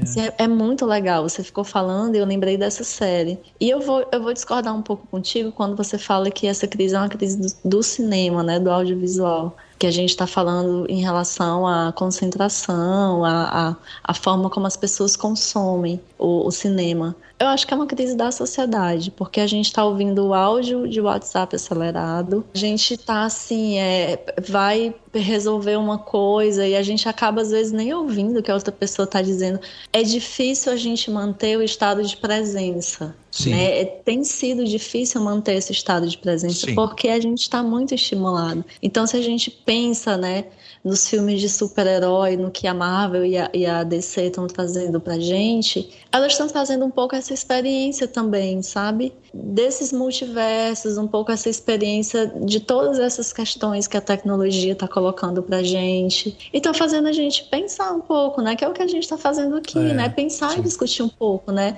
Essa crise do gênero de super-herói, ela não é só um reflexo também do que a gente passa enquanto sociedade, de toda essa crise, desse fim de mundo que a gente está passando, ou do purgatório, porque a gente pode já ter realmente acabado o mundo e a gente está no purgatório. Quem é cristão aí, que acredita nessas coisas, vai achar que a gente está no purgatório. Eu vou achando que a gente está passando pelos círculos do inferno de Dante, né, que também não deixa de ser um purgatório. Sim. Né? E aí a gente fala de um super-herói aí também, né? O Dante, que desce para o inferno para resgatar a sua amada Beatriz e etc. Mas eu acho que a crise é geral. A gente tem um dilema, que é essa questão da economia da atenção, né? Que aí a gente tem, hoje, infelizmente, o nosso tempo, o tempo de consumir qualquer coisa, seja um livro, seja uma animação, seja um filme, seja um jogo, tudo isso é computado pelas empresas como um tempo que elas estão te mantendo engajado, e essa eficiência de você estar engajado nisso é medida em resultado da empresa e em possibilidade dela estar te vendendo mais e mais produtos, né, cara?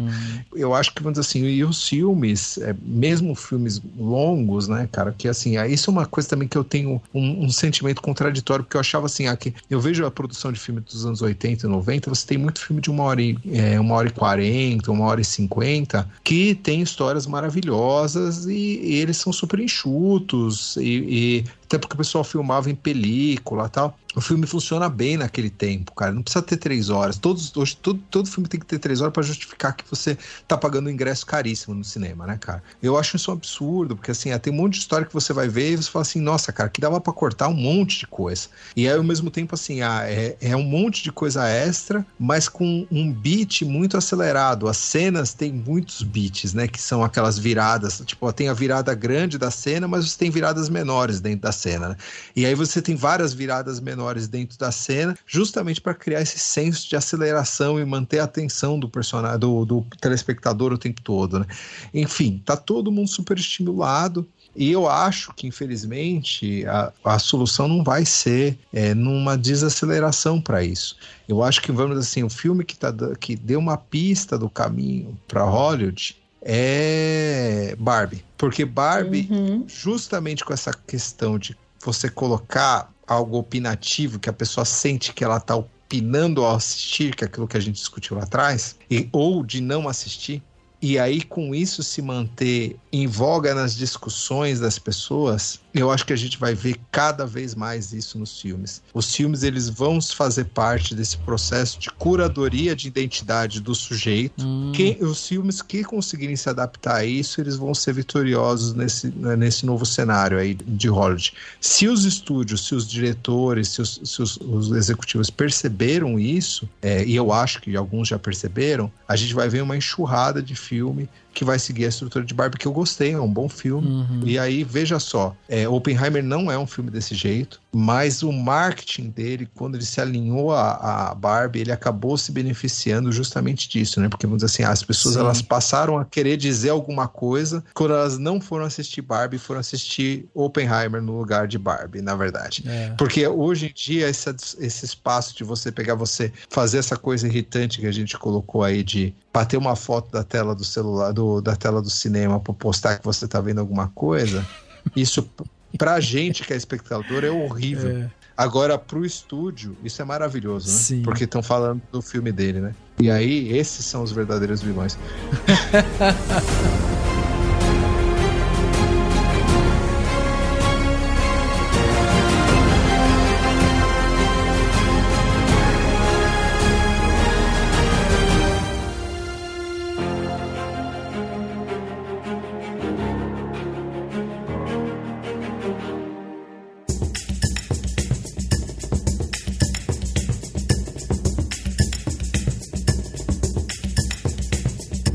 Plano Detalhe da semana, aquele momento que a gente dá dicas para os ouvintes aí, né, para vocês fazerem coisas diferentes durante a semana. Fer, vamos conversar com você dessa vez, para os nossos convidados irem se aquecendo, né, e tal. Traz pra gente o que você trouxe de bom aí. Eu vou trazer o último livro que eu li, porque eu acho que é um livro que é muito curioso, assim, esse é bom da arte, porque ela pode caminhar em caminhos opostos e não necessariamente eles precisam estar sempre em conflito, ainda que o conflito seja bom eu acho que é bom a gente sempre se pôr em conflito. Mas eu vou indicar o livro do Tarkovsky chamado Esculpir do Tempo. E o Esculpir o Tempo é o seguinte, o Tarkovsky ele tinha o hábito de fazer anotações enquanto ele fazia seus filmes. E aí acho que foi em 84, se não me engano, ele compilou muitos desses textos, organizou tudo, e ele fez o Esculpir o Tempo, onde ele articula ali muito do que ele idealiza do que é o cinema, do papel do cinema, sobretudo no papel do tempo no cinema. Então ele vai articular ali, ele vai criticar muito o cinema de massa, o cinema comercial, a indústria do cinema. Então ele faz duras críticas ao que ele chamava de um cinema comercial que se preocupava mais em receber aplausos que provocar discussões, que provocar reflexões.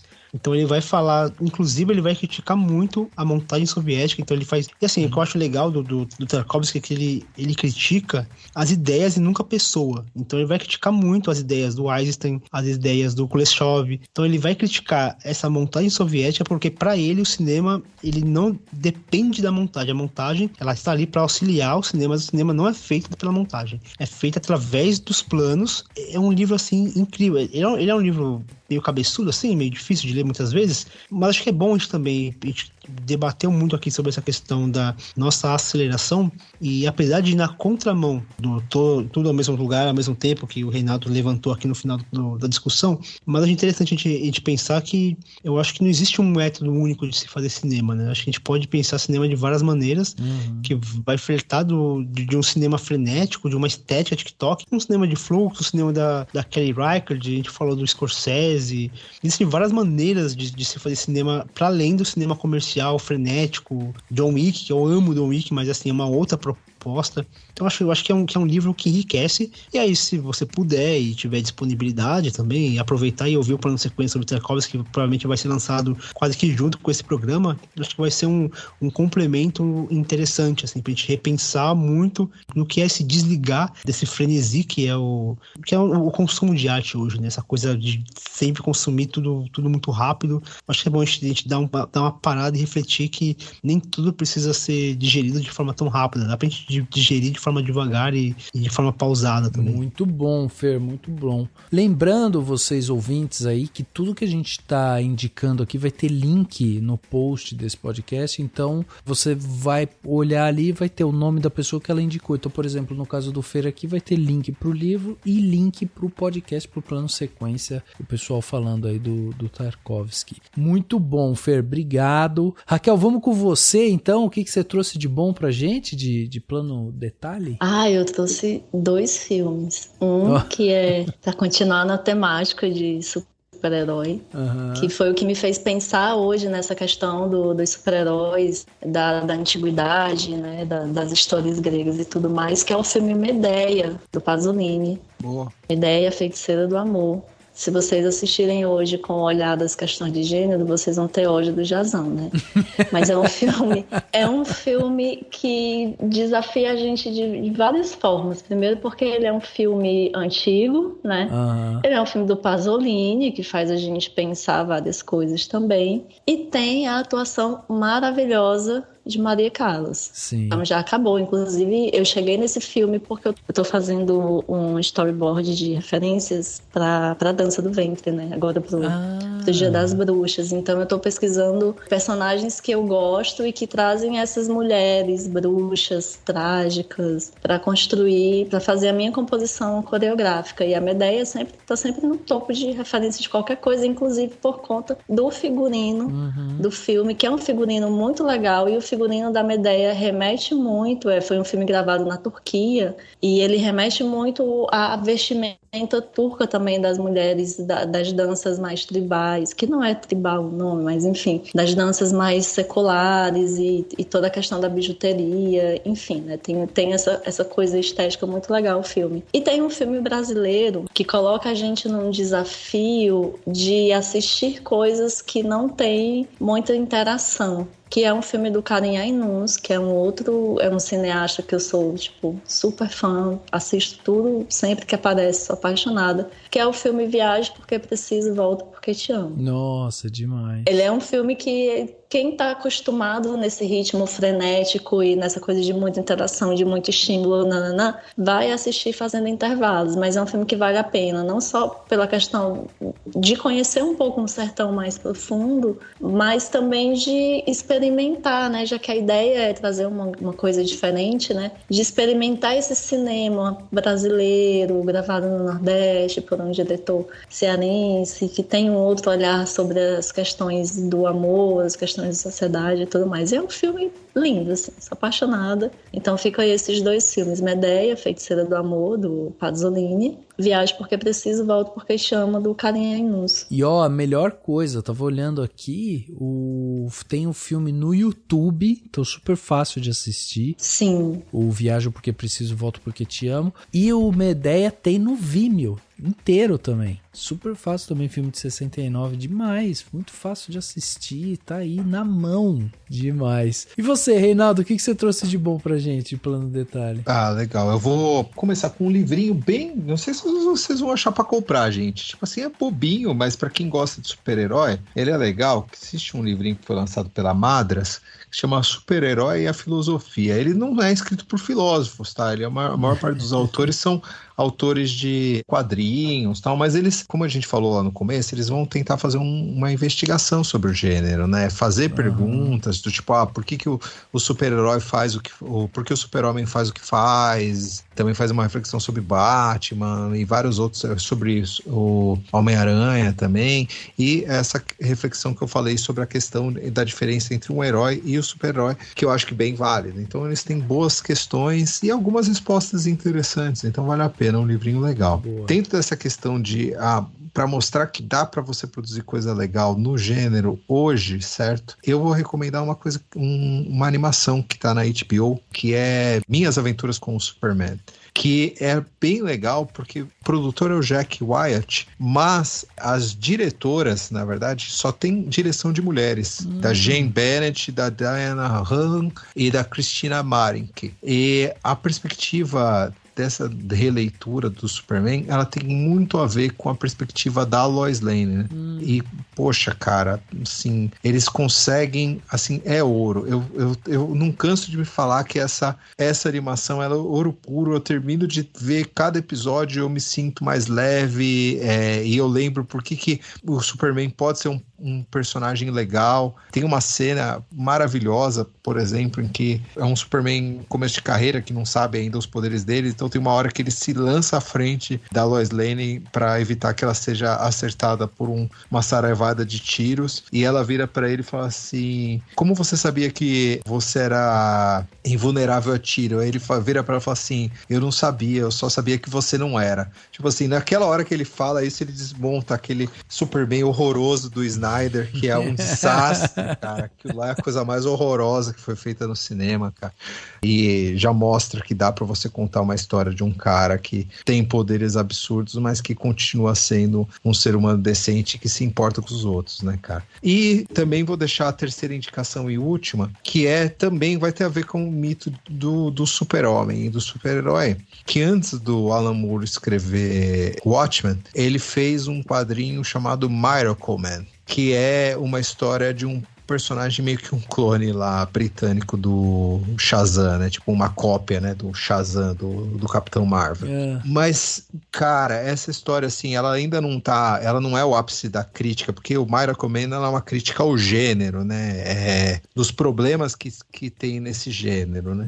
O Miracle Man, ele ainda não é isso, né? Ele é uma crítica à figura do super-homem, dessa figura do homem com superpoderes e tal, e quais seriam os problemas problemas e implicações caso essa figura existisse, né? Diferente do problema com os vigilantes, de você ficar enaltecendo a figura de vigilantes e tal. Ele é mais mesmo sobre os conflitos que tal pessoa teria se tivesse esses poderes. Então, tem também momentos tocantes e brilhantes. É o Alan Moore, não é o meu escritor britânico favorito, que o meu escritor favorito britânico dessa invasão, né, britânica, lá os quadrinhos, é o Neil Gaiman, mas o Alan Moore, nessa história, provavelmente ela fez a minha história favorita de super-herói, então vale a pena conferir, que é o Miracle Man. Pô, sensacional, sensacional. Vai ter aí, então, ó, link no post pra todo mundo ir atrás aí do Miracle Man. E para fechar aqui o plano detalhe, eu trouxe um canal no YouTube, já recomendei eles aqui outras vezes, mas vou recomendar de novo. Tô acompanhando as viagens lá do Renan e da Michelle no canal Mundo Sem Fim. É um canal do YouTube, para quem quiser dar uma relaxada e tal, totalmente diferente dos cortes rápidos que a gente falou aqui, né? Eles viajam aí pelo mundo e agora eles começaram com uma viagem que eles resolveram dar a volta ao mundo. Então eles começaram pelo Japão, desceram, agora eles estão na Coreia, e eu gosto muito deles, principalmente assim, porque eles são muito acessíveis, assim, eles falam justamente, sabe, das dificuldades que eles estão tendo, o quanto que eles estão pagando nas hospedagens. Eles, para vocês terem uma ideia, eles sempre buscam se hospedar em lugares que custam menos de $100 por dia, por exemplo, porque, né, o dólar está alto e tal, então eles tentam sempre pegar acomodações, tipo, mais baratas possíveis, assim. E aí, além disso, eles também não são do tipo que sai pela cidade, vamos nos melhores restaurantes de Hong Kong, vamos nos melhores restaurantes de Tóquio. Eles não fazem isso, eles andam lá pela cidade e aí resolvem, tipo, pô, vamos conhecer aqui, ó, tem comida de rua, experimenta a comida de rua. Aí entra num restaurante que tá movimentado, que tem uma comida um pouco diferente, toma um refrigerante diferente e tal. Enfim, é muito agente, assim, sabe? E aí eu tô acompanhando eles nessa caminhada deles aí, agora, como eu falei, eles estão na Coreia, e além disso, eles têm uma preparação, assim, o Renan, principalmente, gosta muito de contar sobre os aspectos históricos, políticos, né, de formação daquele país, como que chegaram naquilo, cultural também, religioso, então eles passam por isso, mas é tudo assim de uma maneira bem solta, assim, sabe? Não é que entra um mapinha mostrando as coisas, não, uma coisa bem despojada, tranquila, assim, e quando eu assisto, a sensação que eu tenho é que eu tô viajando junto com eles, assim, tô acompanhando eles, tô vendo com eles, eles viajam com uma GoPro, e é isso, vão filmando, fazem uma ediçãozinha e pum, coloca no ar. Então fica a minha recomendação aí pro Mundo Sem Fim, pra gente, né, dar audiência aí pra canais bons. E é isso, essa é a minha recomendação.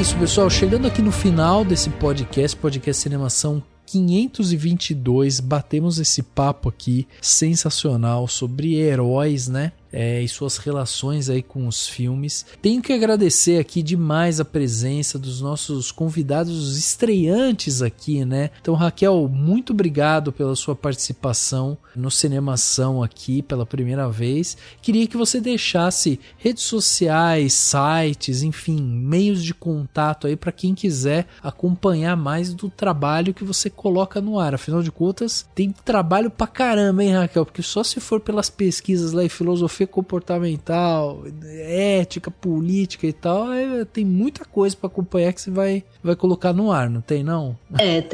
Tem algumas coisas aí, mas eu quero agradecer, Rafael, pelo convite, agradecer o Fernando e o Reinaldo também aqui pela conversa tão boa. A gente espera que você chame mais gente para participar. Ah, com certeza. Porque é sempre bom falar de cinema. E, bom, gente, muito obrigada a vocês que ouviram também. Vocês conseguem me encontrar lá pelo Instagram do Perdidos na Paralaxe.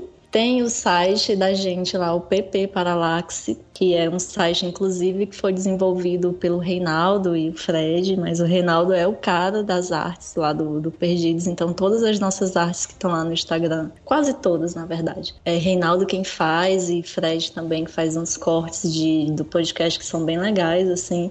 Vocês podem me encontrar também no meu perfil pessoal, que é o Raquel R. Rocha. Lá tem alguma coisinha, assim, do que eu faço de dança, alguns vídeos para tentar viralizar chamando alunas, né? E aí eu faço dança do ventre e coloco as músicas pops para poder cair nas graças do algoritmo. Acho que tem algumas coisas minhas no YouTube, porque como eu não tenho um canal no YouTube, então fica um pouco perdido, assim, o que eu tô falando na internet das minhas pesquisas, né? Mas tem no YouTube, se colocar cybercultura e o meu nome, no canal Parresiando tem acho que umas 2 falas minhas lá sobre as minhas pesquisas, tanto de pesquisa de filosofia e dança do ventre, que aí eu tô falando de uma perspectiva de feminismo decolonial, a partir da dança do ventre, a partir do conceito de cuidado de si, e vou falando de estética. E isso tem no Conversações Filosóficas, eu tô falando muito numa conversa com o Caio Souto,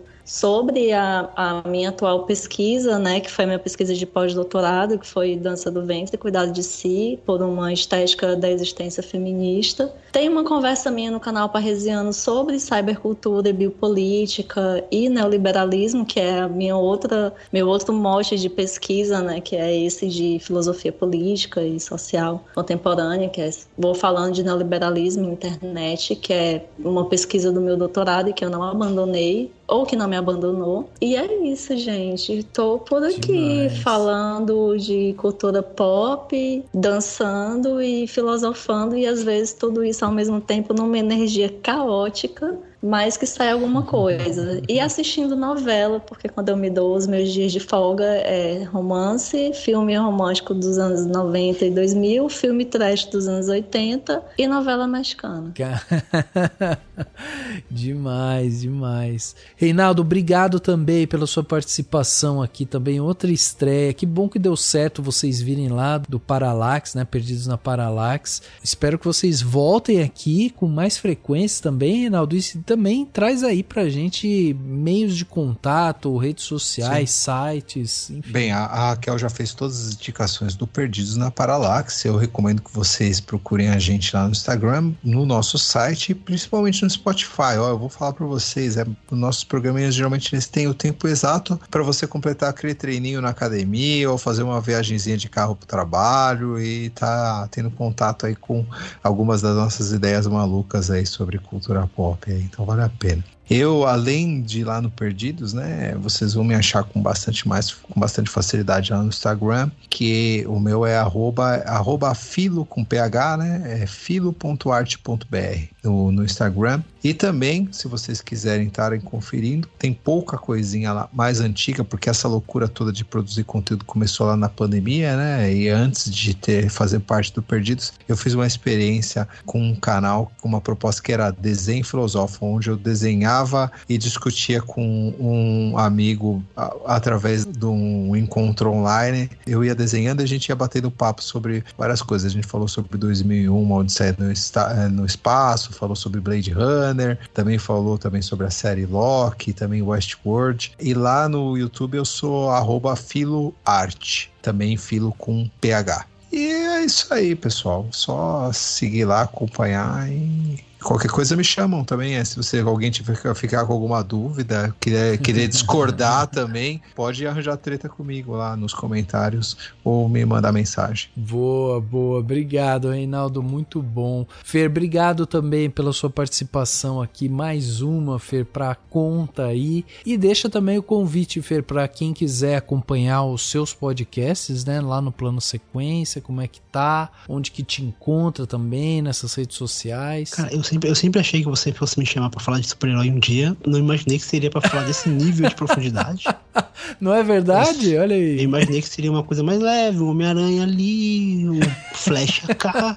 Pô, mas foi maneiro, foi muito melhor do que eu imaginava, foi maneiro demais. E é isso, né? Quando você sai de um programa com mais perguntas do que respostas, é porque o programa valeu a pena. Acho que é um programa que a gente não se propôs a trazer respostas, mas a refletir também, né? E não achar respostas fáceis, porque se te deram respostas fáceis para problemas complexos, você tá sendo enganado. É isso aí. Saiba bem disso. E acho que esse programa disse muito sobre isso. E é sempre um prazer, cara. Rafael, Reinaldo, Raquel, sempre que vocês estiverem disponíveis para conversar, para falar, para bater papo, para trocar ideia, é só me chamar. Eu tô lá no plano de sequência, né, no podcast, tô no Artcines também. O canal tá meio parado, mas se Deus quiser um dia ele volta. E no Twitter, se vocês quiserem procurar tanto no Twitter, no Instagram, qualquer rede social, vou estar como Fê mesmo. Só procurar lá que vocês me encontram pra ver eu falando groselhas e xingando pra caramba o Vanderlei Luxemburgo, pelo amor de Deus.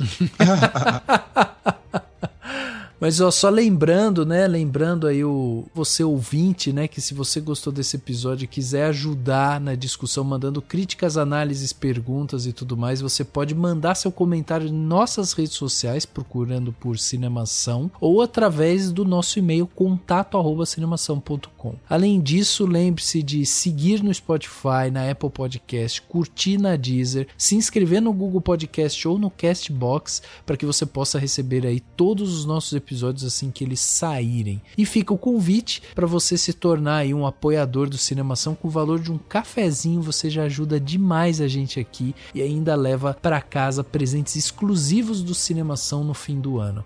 O link para se tornar um apoiador estará aqui no post desse podcast ou na descrição desse podcast. Vai lá, é só clicar e se tornar um apoiador. O podcast Cinemação 522 fica por aqui e a gente se vê no próximo.